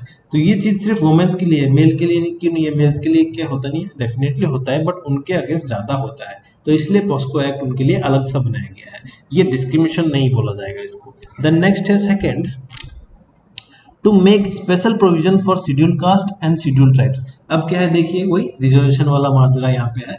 शेड्यूल कास्ट और शेड्यूल ट्राइब्स के लिए अलग सा प्रोविजन बनाया जाएगा। मान लीजिए कोई भी जॉब है या कोई भी आप लोग के इलेक्शन की सीट है या कुछ भी है, कुछ कुछ जगह है, कुछ कुछ चीजें हैं जो उन लोगों के लिए फिक्स्ड या रिजर्व रहती है। क्या है, हम लोग जो कॉन्स्टिट्यूशन ऑफ इंडिया बोलता है वो क्या बोलता है, जो नीचे बैकवर्ड क्लासेस हैं इन सबको उठाने के लिए हम लोग को प्रयत्न करना चाहिए, और इन लोगों को उठाना हम लोग का जिम्मेदारी है। तो वही चीज क्या है, यहाँ पे आप लोग का इन के लिए अलग सा प्रोविजन दिया गया है। द नेक्स्ट है to make advancement of any social and economical backward class of citizen. यानी कि वही जो अभी मैं आप लोगों को बताया, जो भी पिछड़े हुए इलाके हैं या पिछड़े हुए लोग हैं या पिछड़े हुए कुछ भी है, उन लोगों को एजुकेशनली ऊपर उठाना, उन लोगों को सोशली ऊपर उठाने का काम हम लोग का होना चाहिए। इसलिए इनके लिए अलग से प्रोविजन बनना चाहिए। तो यही 3 चीज अलग से आप लोगों का क्या है, एक्सेप्शनल है।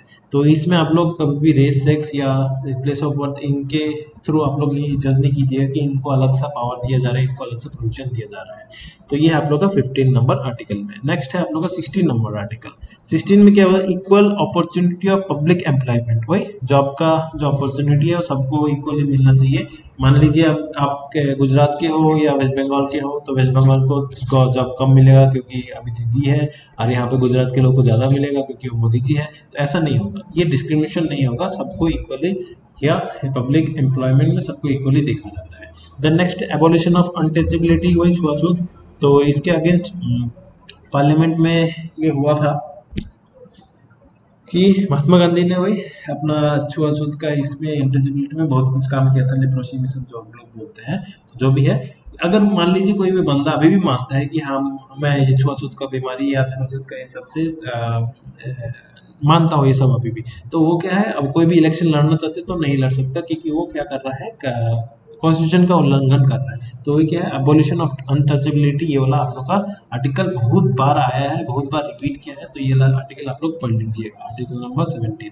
देन नेक्स्ट है आप लोग का आर्टिकल नंबर 18। आर्टिकल नंबर 18 में क्या है, एबोलिशन ऑफ टाइटल्स है। रुकिए, ये देखिए नीचे लिखा हुआ है एबोलिशन ऑफ टाइटल्स है। एबोलिशन ऑफ टाइटल्स में आप लोग को ये पढ़ाने से पहले वही जो आप लोग को जॉब्स के जो आप लोग बोल रहे थे ना कि किसको कितना % जॉब मिलता है, किसको कितना % क्या मिलता है, तो उसके लिए ही क्या मंडल कमीशन एक बैठा था। मंडल कमीशन आप लोग सिर्फ इतना पढ़ लीजिएगा कि कब आप लोग को ये रिपोर्ट सबमिट किया गया था और ये कब अपॉइंट किया गया था। मंडल कमीशन हम लोग का अपॉइंट किया गया था 1979 में, और ये BN मंडल इसके चेयरमैन थे, और ये जो रिपोर्ट सबमिट हुआ था 1990 में सबमिट हुआ था। ठीक है, ये चीज आप लोग सिर्फ थोड़ा सा जान के रखिए, रिकमेंडेशन है, वो जॉब्स भी है, ओबीसी को कितना परसेंट जॉब मिलेगा, ये सब चीज के लिए जो बैकवर्ड क्लासेस है उनको उत्थान करने के लिए क्या चीज करना पड़ेगा, ये सब कुछ मंडल कमीशन के तहत हुआ है। तो ये चीज मंडल कमीशन आप लोग ये वाला डेट याद करके रखिए, 1973 में आप लोग को अपॉइंट किया गया था। देन नेक्स्ट है आप लोग का वही एबोलिशन ऑफ टाइटल्स। इसका मतलब क्या है, तो क्या है, it abolishes titles and make for provision in this regard. यानी कि अब टाइटल का, यानी कि टाइटल आप लोगों को पता है क्या चीज है, जैसे मेरा नाम इस्माइल अली, अली मेरा टाइटल है, या सामने जो है एमडी, एमडी ये भी आप लोगों का एक टाइटल है, सरनेम है। तो उस चीज के बारे में आप लोगों को क्या डिसाइड बताया गया, चार प्रोविजंस है।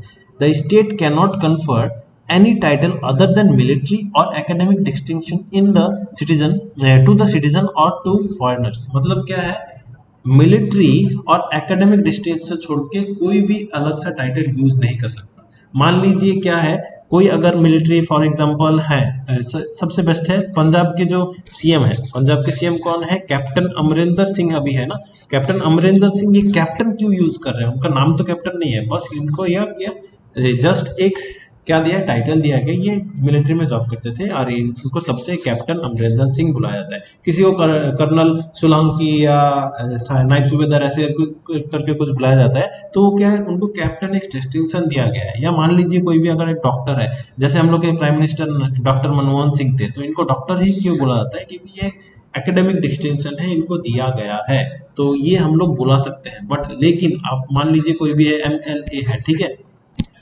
जैसे हम लोग का नॉर्मली अभी तो फेमस मूवी क्या है हमारे, एमएलए फाटक स्टोर, ठीक है सर। तो यहाँ पे क्या है, कोई भी एमएलए है, जैसे मेरा यहाँ पे रानीनगर मुर्शिदाबाद में कौन है, सौमिक हुसैन है, तो इसको अभी हम लोग बोल रहे हैं एमएलए सौमिक हुसैन बोल रहे हैं, बट लेटर ऑन जब ये 5 साल हो जाएगा, फिर मान लीजिए ये हार गया, तो इसको वापस क्या एमएलए सौमिक हुसैन बोल सकते हैं, ऐसे नहीं बोल सकते। या आप लोग का जैसे गवर्नर है, पहले गवर्नर कौन थे, रघुराम जी राजन थे, तो उनको गवर्नर रघुराम जी राजन बोला जाता था। बट अभी वो तो गवर्नर नहीं है ना, अभी गवर्नर शक्तिकांत दास है, तो अब उनको क्या गवर्नर रघुराम राजन बोला जाएगा, तो ये अलग से उनको पोस्ट नहीं दिया जाएगा। तो यही चीज आप लोग का एबोलिशन ऑफ टाइटल में है। और बाद बाकी जो यहाँ पे 3-4 चीज है, ये पॉइंट्स है, वही एबोलिशन टाइटल्स के लिए यहाँ पे दिया गया है, ये आप लोग देख सकते हो, ठीक है। यहाँ पे आप लोग को एक्सप्लेन कर रहा हूँ, एक्सप्लेनेशन में क्या है, it provides a citizen of India accepting any title from foreign state, यानी कि बाहर के कंट्रीज से ये मना करता है कि हाँ आप लोग बाहर के टाइटल्स नहीं ले सकते। जो भी है ये सब आप लोग की बहुत छोटे मोटे चीज है, वो सब मैं आप लोग को एक्सप्लेन कर दूंगा धीरे धीरे।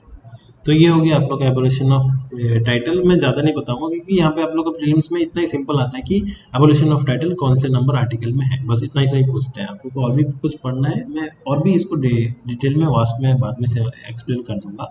अगर एक एक एक्सप्लेन करते चला गया तो टाइम निकल जाएगा, बट सिलेबस ही कंप्लीट होगा नहीं होगा। देन नेक्स्ट है right to freedom. Right to freedom आप लोग को पता ही है, आर्टिकल नंबर 19 से 22 तक है। अब ये राइट टू फ्रीडम आप लोग एक जो चीज एक एक अच्छी तरह से पढ़ना है, वो चीज अच्छी तरह से आप लोग पढ़ो, और जो चीज उतना इंपॉर्टेंट नहीं है उसे इसको स्किप मारो। पहले आपका जो मेन होना चाहिए वो हम लोग को सिलेबस कंप्लीट करना है, वो होना चाहिए, ठीक है। और ये पॉलिटी में आप लोग का 10 वीडियोस में टोटल कंप्लीट करवा दूंगा, ये सेकंड वीडियो है, 10 वीडियो आप लोग का में ही आप लोग का पूरा कंप्लीट करवा दूंगा। तो राइट टू फ्रीडम कितने हैं यहाँ पे, टोटल 6 है, ठीक है। और राइट टू फ्रीडम आर्टिकल 19 से 22 तक है, ये आप लोगों को बताया। तो 6 जो राइट टू फ्रीडम है वो क्या है, सबसे पहला है फ्रीडम ऑफ एक्सप्रेशन या स्पीच जिसको बोल सकते हैं। देन नेक्स्ट है असेंबली, एसोसिएशन या यूनियन बनाना। देन नेक्स्ट है मूव फ्रीली, आप इंडिया के किसी भी टेरिटरी में जा सकते हो। देन नेक्स्ट है रिसाइड, या किसी भी टेरिटरी में आप रह सकते हो, मतलब आप बिहार के हो तो बंगाल में रह सकते हो, बंगाल के हो तो राजस्थान में रह सकते हो, राजस्थान के हो तो मध्य प्रदेश में रह सकते हो, आपकी मर्जी है, वो आपको छूट दिया गया है। देन नेक्स्ट है प्रैक्टिस एनी प्रोफेशन, वही जो आप लोगों को बताया, कोई भी प्रोफेशन आप फॉलो कर सकते हो। तो ये टोटल आप लोग का राइट टू फ्रीडम में 6 राइट्स दिए गए हैं। देन नेक्स्ट है यहाँ पे और एक चीज मैं जो अभी बताया आप लोग को, इस साइड में भी बताया था, राइट टू प्रॉपर्टी जो था वो भी इसके अंदर ही था, इंक्लूडेड था। बट अब क्या है, राइट टू प्रॉपर्टी अब इंक्लूडेड नहीं है, वो क्या हो गया, डिलीट हो गया, हटा दिया गया है।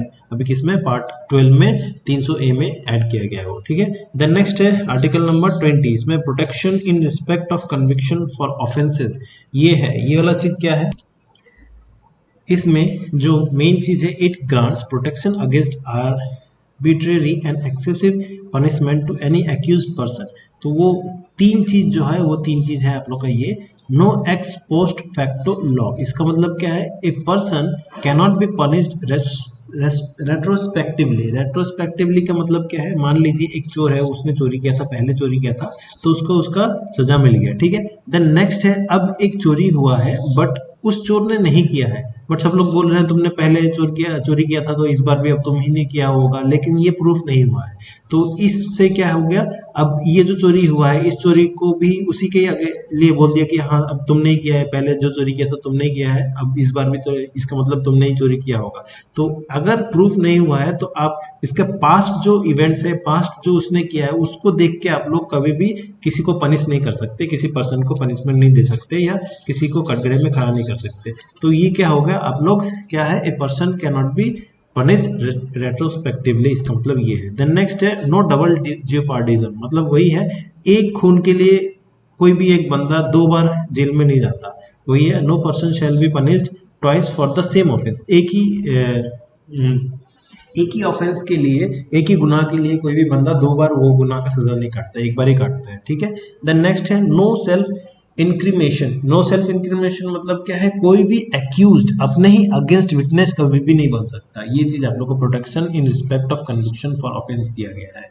देन इसके बाद है आर्टिकल 21 में protection of life and personal liberty, जो कि आप लोग का कभी भी कैंसिल नहीं हो सकता, कोई भी इमरजेंसी लग जाए ना, लगे या ना लगे, कभी भी ये कैंसिल नहीं कर सकता, कभी भी इसको सस्पेंड नहीं किया जा सकता। तो इसमें ऐसा क्या है, तो ये सबसे इम्पोर्टेंट इसमें ऐसा है, आर्टिकल 21 बोलता है protection of life and personal liberty, यानी कि आप लोग के जीने का अधिकार, सिंपल सी बात है, जीने का अधिकार आप लोग को ये देता है, आर्टिकल 21 देता है। तो ये जीने का अधिकार में क्या क्या आता है, आप लोग को बहुत कुछ आता है, जैसे right to live with human dignity, then उसके बाद right to shelter, health, free legal aid, ये सब कुछ आप लोग को आर्टिकल 21 में दिया है, और ये कभी भी किसी भी इमरजेंसी में कैंसिल आउट नहीं होता, कभी भी किसी में इमरजेंसी में आप लोग का क्या नहीं होता, सस्पेंड नहीं होता। देन नेक्स्ट, इसी के तहत ही आप लोग का दो केसेस भी हुए थे, ये दो केसेस का सिर्फ साल पकड़ अभी याद करके रखिए, क्योंकि साल ही सिर्फ पूछता है प्रीलिम्स में, मेंस में आप लोग का थोड़ा सा एक्सप्लेनेशन पूछता है, तो मेंस के बाद में बात करा दूंगा।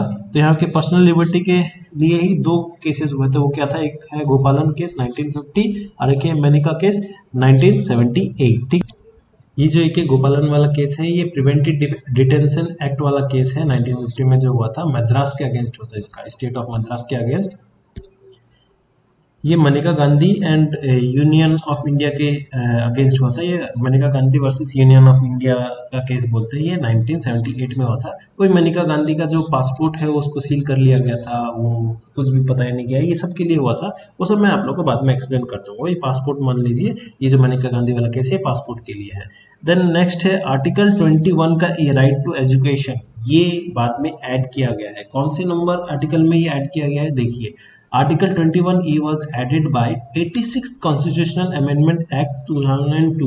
It was initially under Article 45 in Part 4 of Indian Constitution. It declares that the state shall provide free and compulsory education to children of the age 6 to 14 years in such a manner as a state may determine. ठीक है, तो इसी को हम लोग क्या बोलते हैं, राइट टू एजुकेशन एक्ट, इसी के थ्रू ही क्या हुआ था, राइट टू एजुकेशन 2019 पास हुआ था। इसमें क्या है, स्टेट को ये हम लोग दायित्व देंगे, या स्टेट के ये दायित्व होगा कि जो बच्चे 6 से 14 साल के बच्चे हैं, इनको फ्री एजुकेशन मिलना कंपलसरी, मतलब इनको फ्री एजुकेशन मिलना चाहिए, ठीक है। तो ये इसमें आप लोग का आर्टिकल 21A में ऐड किया गया है, ये 86 कॉन्स्टिट्यूशन अमेंडमेंट एक्ट में हुआ था।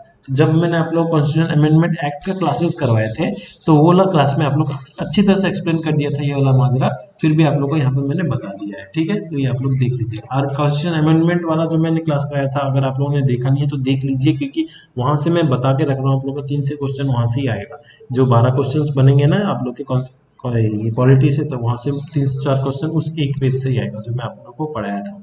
The next protection against arrest and detention, तो ये आप लोग का किसमें, आर्टिकल नंबर 22 में है, प्रोटेक्शन अरेस्ट डिटेंशन, ये वाला।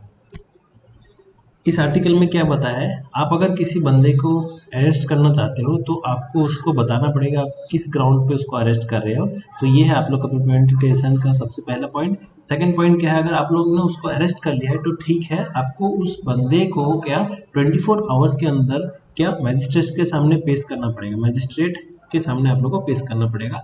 देन नेक्स्ट है आप लोग का, ये लॉ इतना इंपॉर्टेंट नहीं है, यहाँ पे क्या है, और ये जो डिटेंशन का जो टाइम पीरियड है, वो डिटेंशन का टाइम पीरियड कौन फिक्स करता है, मैजिस्ट्रेट फिक्स करता है। और इसको इन्होंने जो टाइम पीरियड बता दिया है कि मान लीजिए इन्होंने बताया कि तुमको सिर्फ 2 महीने के लिए मतलब अरेस्ट किया जाएगा, उसके बाद आप लोग को छोड़ दिया जाएगा। अब इसको आप एक्सटेंड नहीं कर सकते जब तक मजिस्ट्रेट का परमिशन ना हो, ठीक है। सिर्फ मजिस्ट्रेट ही सिर्फ बोल सकता है कि आप कितने दिनों तक अरेस्ट रह सकते हो, कितने दिनों तक आपको प्रिवेंटिव डिटेंशन में रखा जाएगा। और उसके बाद क्या है, मैक्सिमम, ये 44th अमेंडमेंट एक्ट में एक इसको चेंज किया गया, क्या मैक्सिमम जो पीरियड है प्रिवेंटिव डिटेंशन का, उसका पीरियड क्या है 2 मंथ्स कर दिया गया है। पहले 6 मंथ आई थिंक था, उसको 2 मंथ्स कर दिया गया है। तो ये वाला चीज आप लोग को थोड़ा सा इंपॉर्टेंट है, maximum period of preventive detention is 2 months है अभी, ठीक है।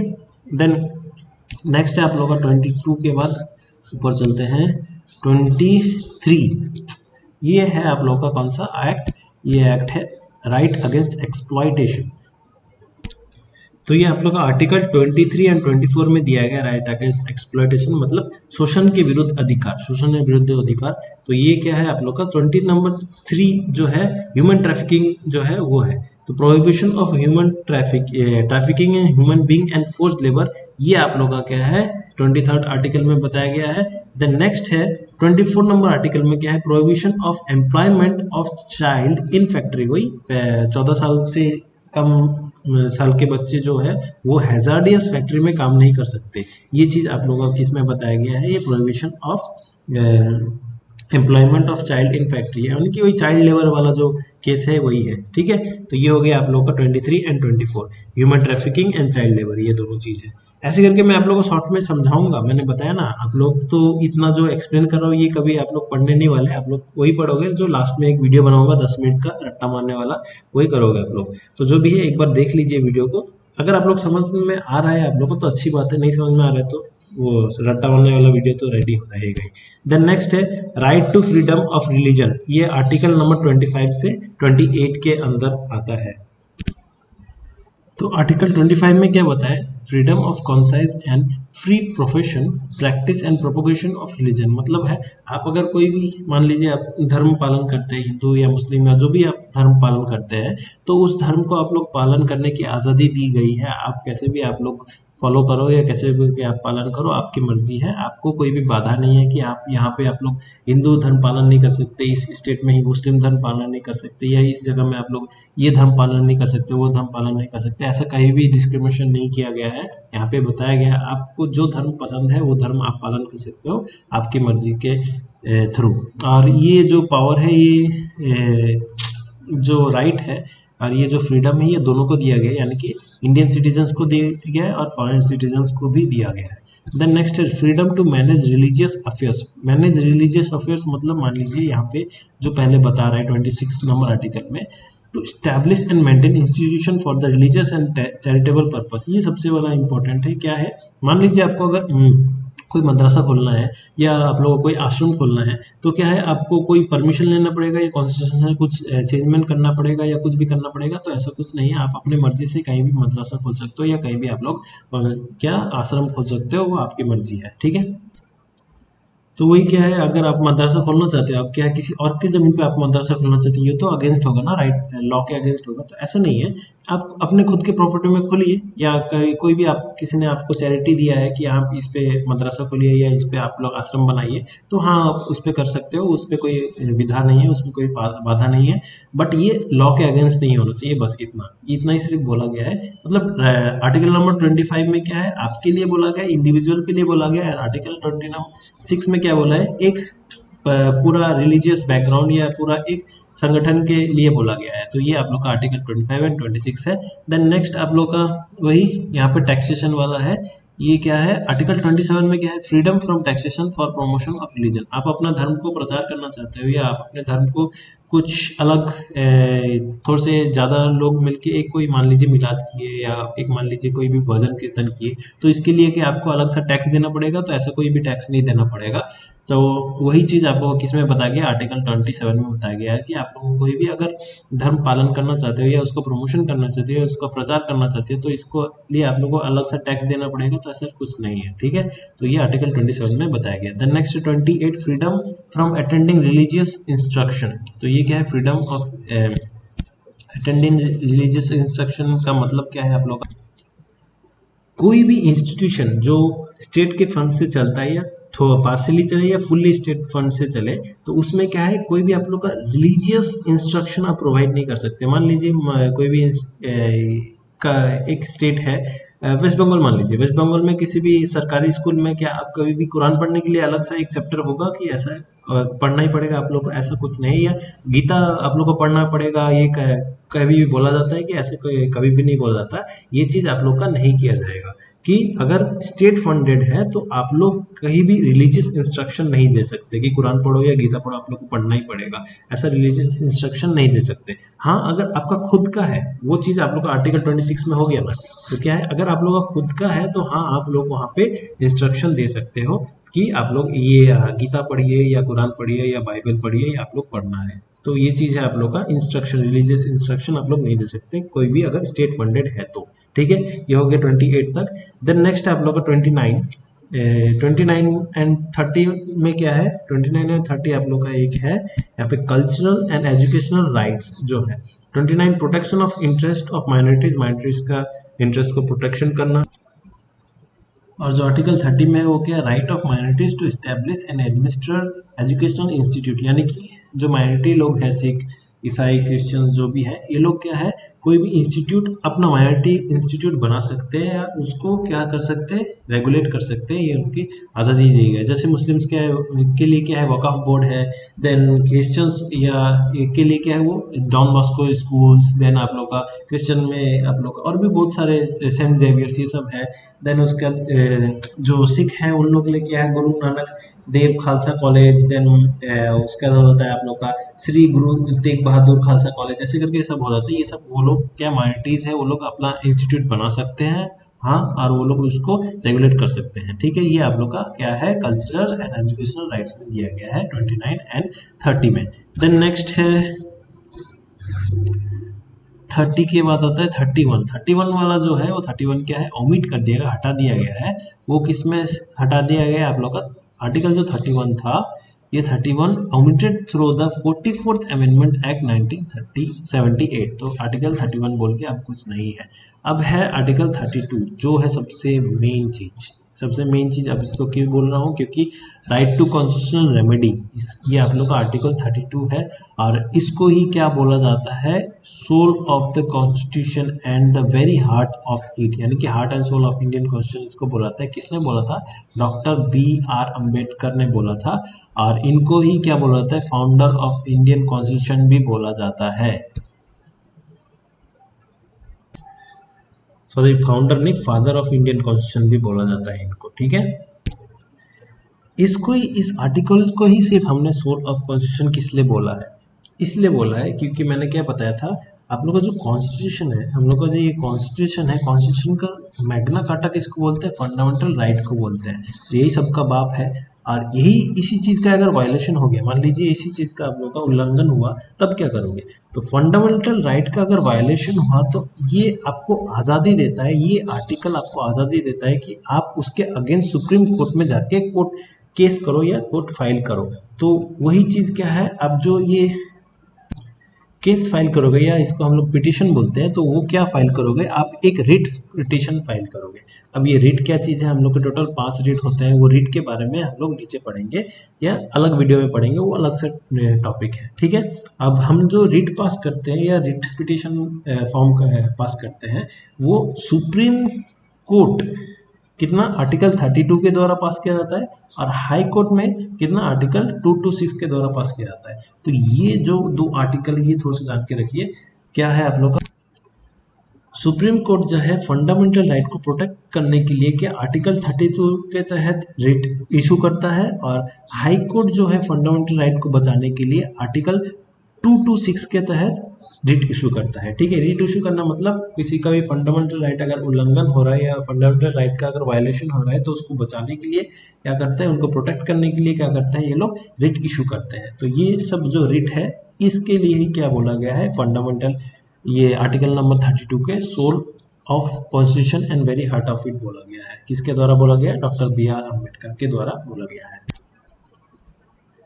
तो अब क्या है, अब बोलते हैं फंडामेंटल राइट तो हम लोग का क्या हो जाता है, कैंसिल होता है, नहीं, कभी नहीं। आर्टिकल हम लोग का जो है फंडामेंटल राइट कभी भी कैंसिल नहीं होता, कभी भी रिमूव नहीं होता। उसको सस्पेंड हाँ कर सकते हैं, सिर्फ इमरजेंसी के टाइम पे कर सकते हैं। ये किसमें बोला है, आर्टिकल 359 में बताया गया है कि हम लोग का जो कॉन्स्टिट्यूशन ने पावर दिया है कि आर्टिकल, अब बार बार आर्टिकल बोल रहा हूँ, फंडामेंटल राइट को हम लोग सस्पेंड कर सकते हैं बट रिमूव नहीं कर सकते।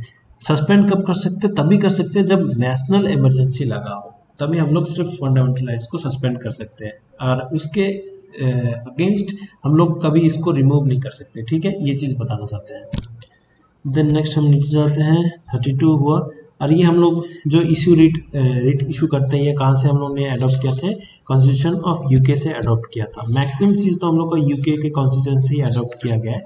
और गवर्नमेंट ऑफ इंडिया एक्ट जो 1935 है, इससे तो आप लोगों को मैंने बताया था 75% चीज़ हम लोगों ने अडॉप्ट किया था। ठीक है, तो ये चीज़ आप लोग को जान के रखना है। और एक क्या है, फॉर्म्स ऑफ रिट, रिट कितने टाइप के होते हैं, आप लोग को टोटल 5 टाइप के रिट होते हैं। यही तो सबसे पहला जो रिट है हैबियस कॉर्पस है, मैं यहाँ पे एक्सप्लेन नहीं करूँगा, बहुत बड़ा हो जाएगा आज का वीडियो, मैं 1.5 घंटे में कंप्लीट कर देना चाहता हूँ। तो जो भी है ये अलग से वीडियो में मैं आप लोगों को प्रोवाइड करवा दूंगा। ठीक है, तो हैबियस कॉर्पस सबसे पहला रिट है, वो क्या है, टू हैव द बॉडी, इसका मीनिंग है। और जो आप लोग का ये जलियांवाला बाग हत्याकांड हुआ था ना, बिना अपील, बिना दलील, बिना वकील, वही हैबियस कॉर्पस का उल्लंघन हुआ था। कि आपको मतलब मान लीजिए मेरे को आपका चेहरा पसंद नहीं, आपका हाइट पसंद नहीं, आप लोग सब एक साथ बात कर रहे हो, तो आप लोग चलो जेल में चलो, तो हमने मेरे को खाना नहीं दिया, चलो जेल में चलो, तुम काले हो, चलो जेल में चलो। ये क्या है, आप लोग का फंडामेंटल राइट उल्लंघन हुआ था। ये full work of individual liberty, इसके अगेंस्ट है। ये जो भी है ये सब मैं आप लोग को बाद में एक्सप्लेन करूंगा। मैंडमस को क्या बोलते हैं, वी कमांड बोलते हैं। प्रोहिबिशन जो है वो प्रोहिबिशन, आप लोग को तो ये सिंपली पता है, प्रोहिबिट करना। देन नेक्स्ट है सर्शियरी,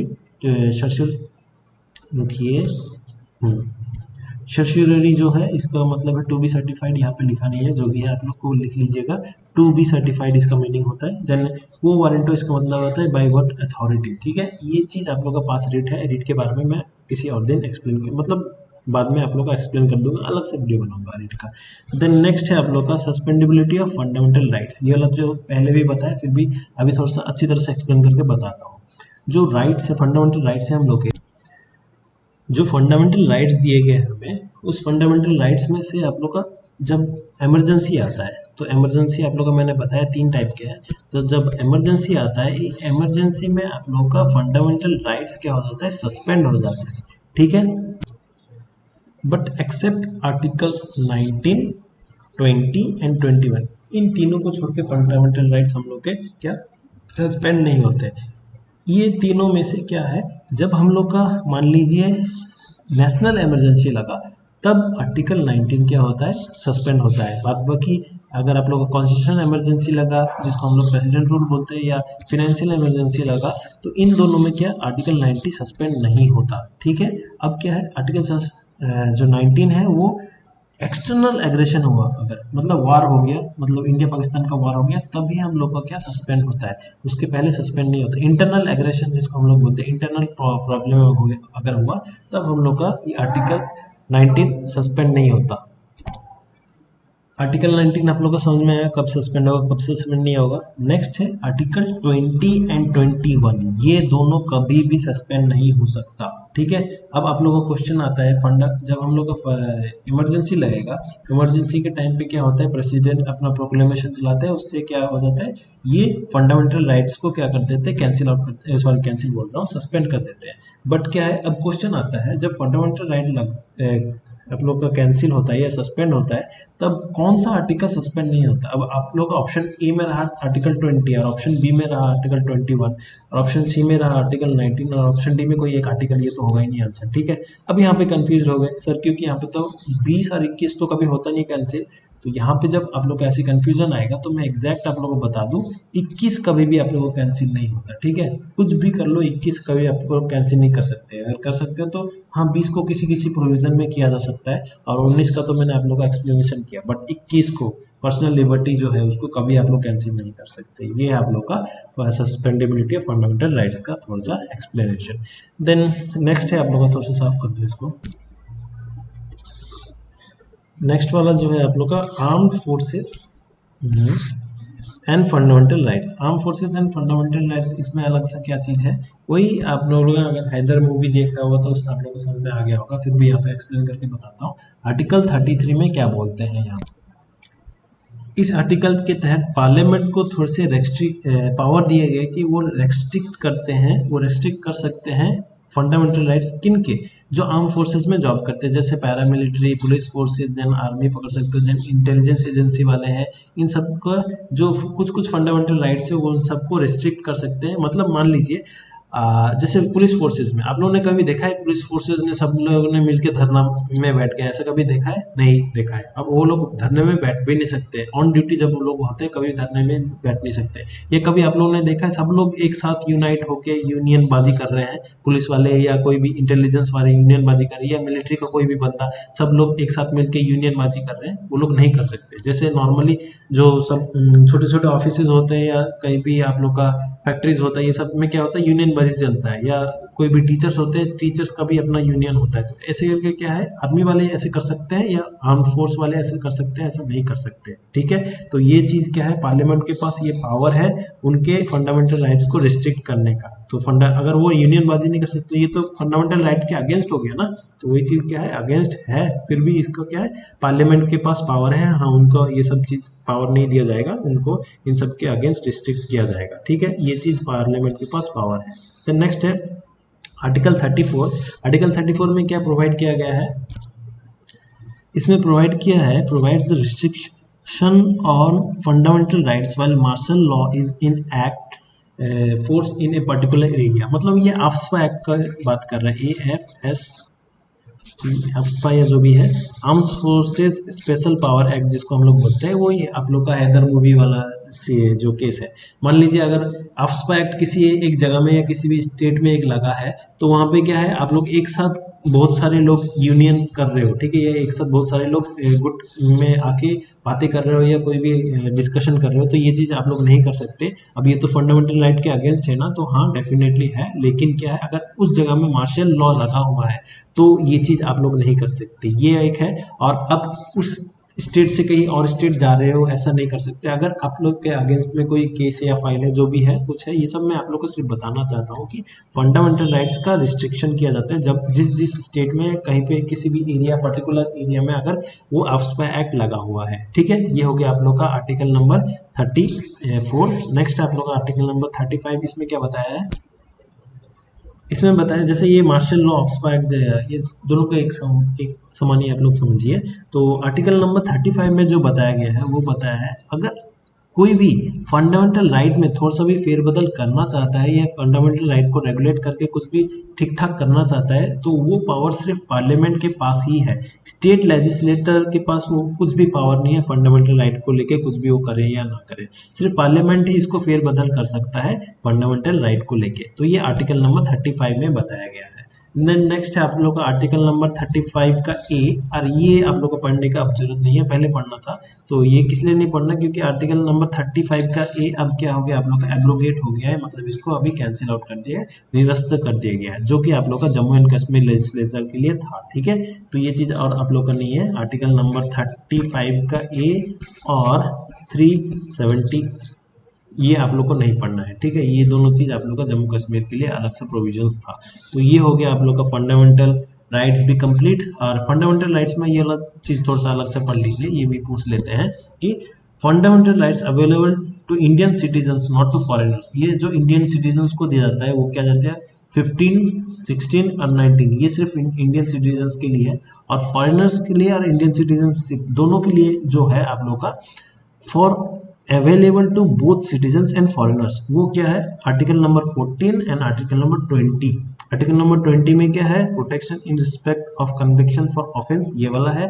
और एक इक्वालिटी बिफोर लॉ ये वाला है, ठीक है। मान लीजिए कोई फॉरेनर यहाँ पे आया, उसका बैग हम लोगों ने चोरी कर लिया और चोरी करके भाग गए, फिर भागे नहीं, वहीं पे खड़े हो गए, ये बैग मैंने चोरी कर लिया, तो करके क्या उखाड़ लेगा, उखाड़ के दिखा तो फॉरेनर है, ऐसे बोल सकते हैं क्या? नहीं बोल सकते। वो आपके अगेंस्ट पुलिस में केस कर सकता है। क्या वो फॉरेनर है, इसका मतलब ये नहीं कि उसको कोई राइट नहीं है कि आपके अगेंस्ट केस करने का। हाँ डेफिनेटली है, उसको ही हम लोग बोलते हैं इक्वालिटी बिफोर लॉ, ठीक है, ये चीज है। और यहाँ पे एक्सेप्ट एनिमी एलियंस किसे बोल रहे हैं? एक फ्रेंडशिप एलियंस होते हैं, एक एनिमी एलियंस होते हैं। फ्रेंडशिप एलियंस मतलब जो हमारे पड़ोसी देश है या जो भी हमारे दोस्त देश है उनको हम लोग फ्रेंडशिप एलियंस बोलते हैं। एनिमी एलियंस जो हमारे साथ शत्रुता में है उसको हम लोग एनिमी एलियंस बोलते हैं। उन लोगों को ये पावर्स नहीं दिया जाता है, ठीक है। वहां से अगर कोई लोग घूमने आते हैं तो उसको, हाँ उनका पैसा चोरी करो या उनका पूरा बैग ही लेके चले जाओ, वो कुछ नहीं उखाड़ सकते वो लोग आप लोग का। तो ये चीज आप लोग को मैंने बता दिया। देन नेक्स्ट आता है आप लोग का directive principle of state policy, तो ये मैंने बताया आप लोग को, नेक्स्ट वीडियो में कंप्लीट कर दूंगा।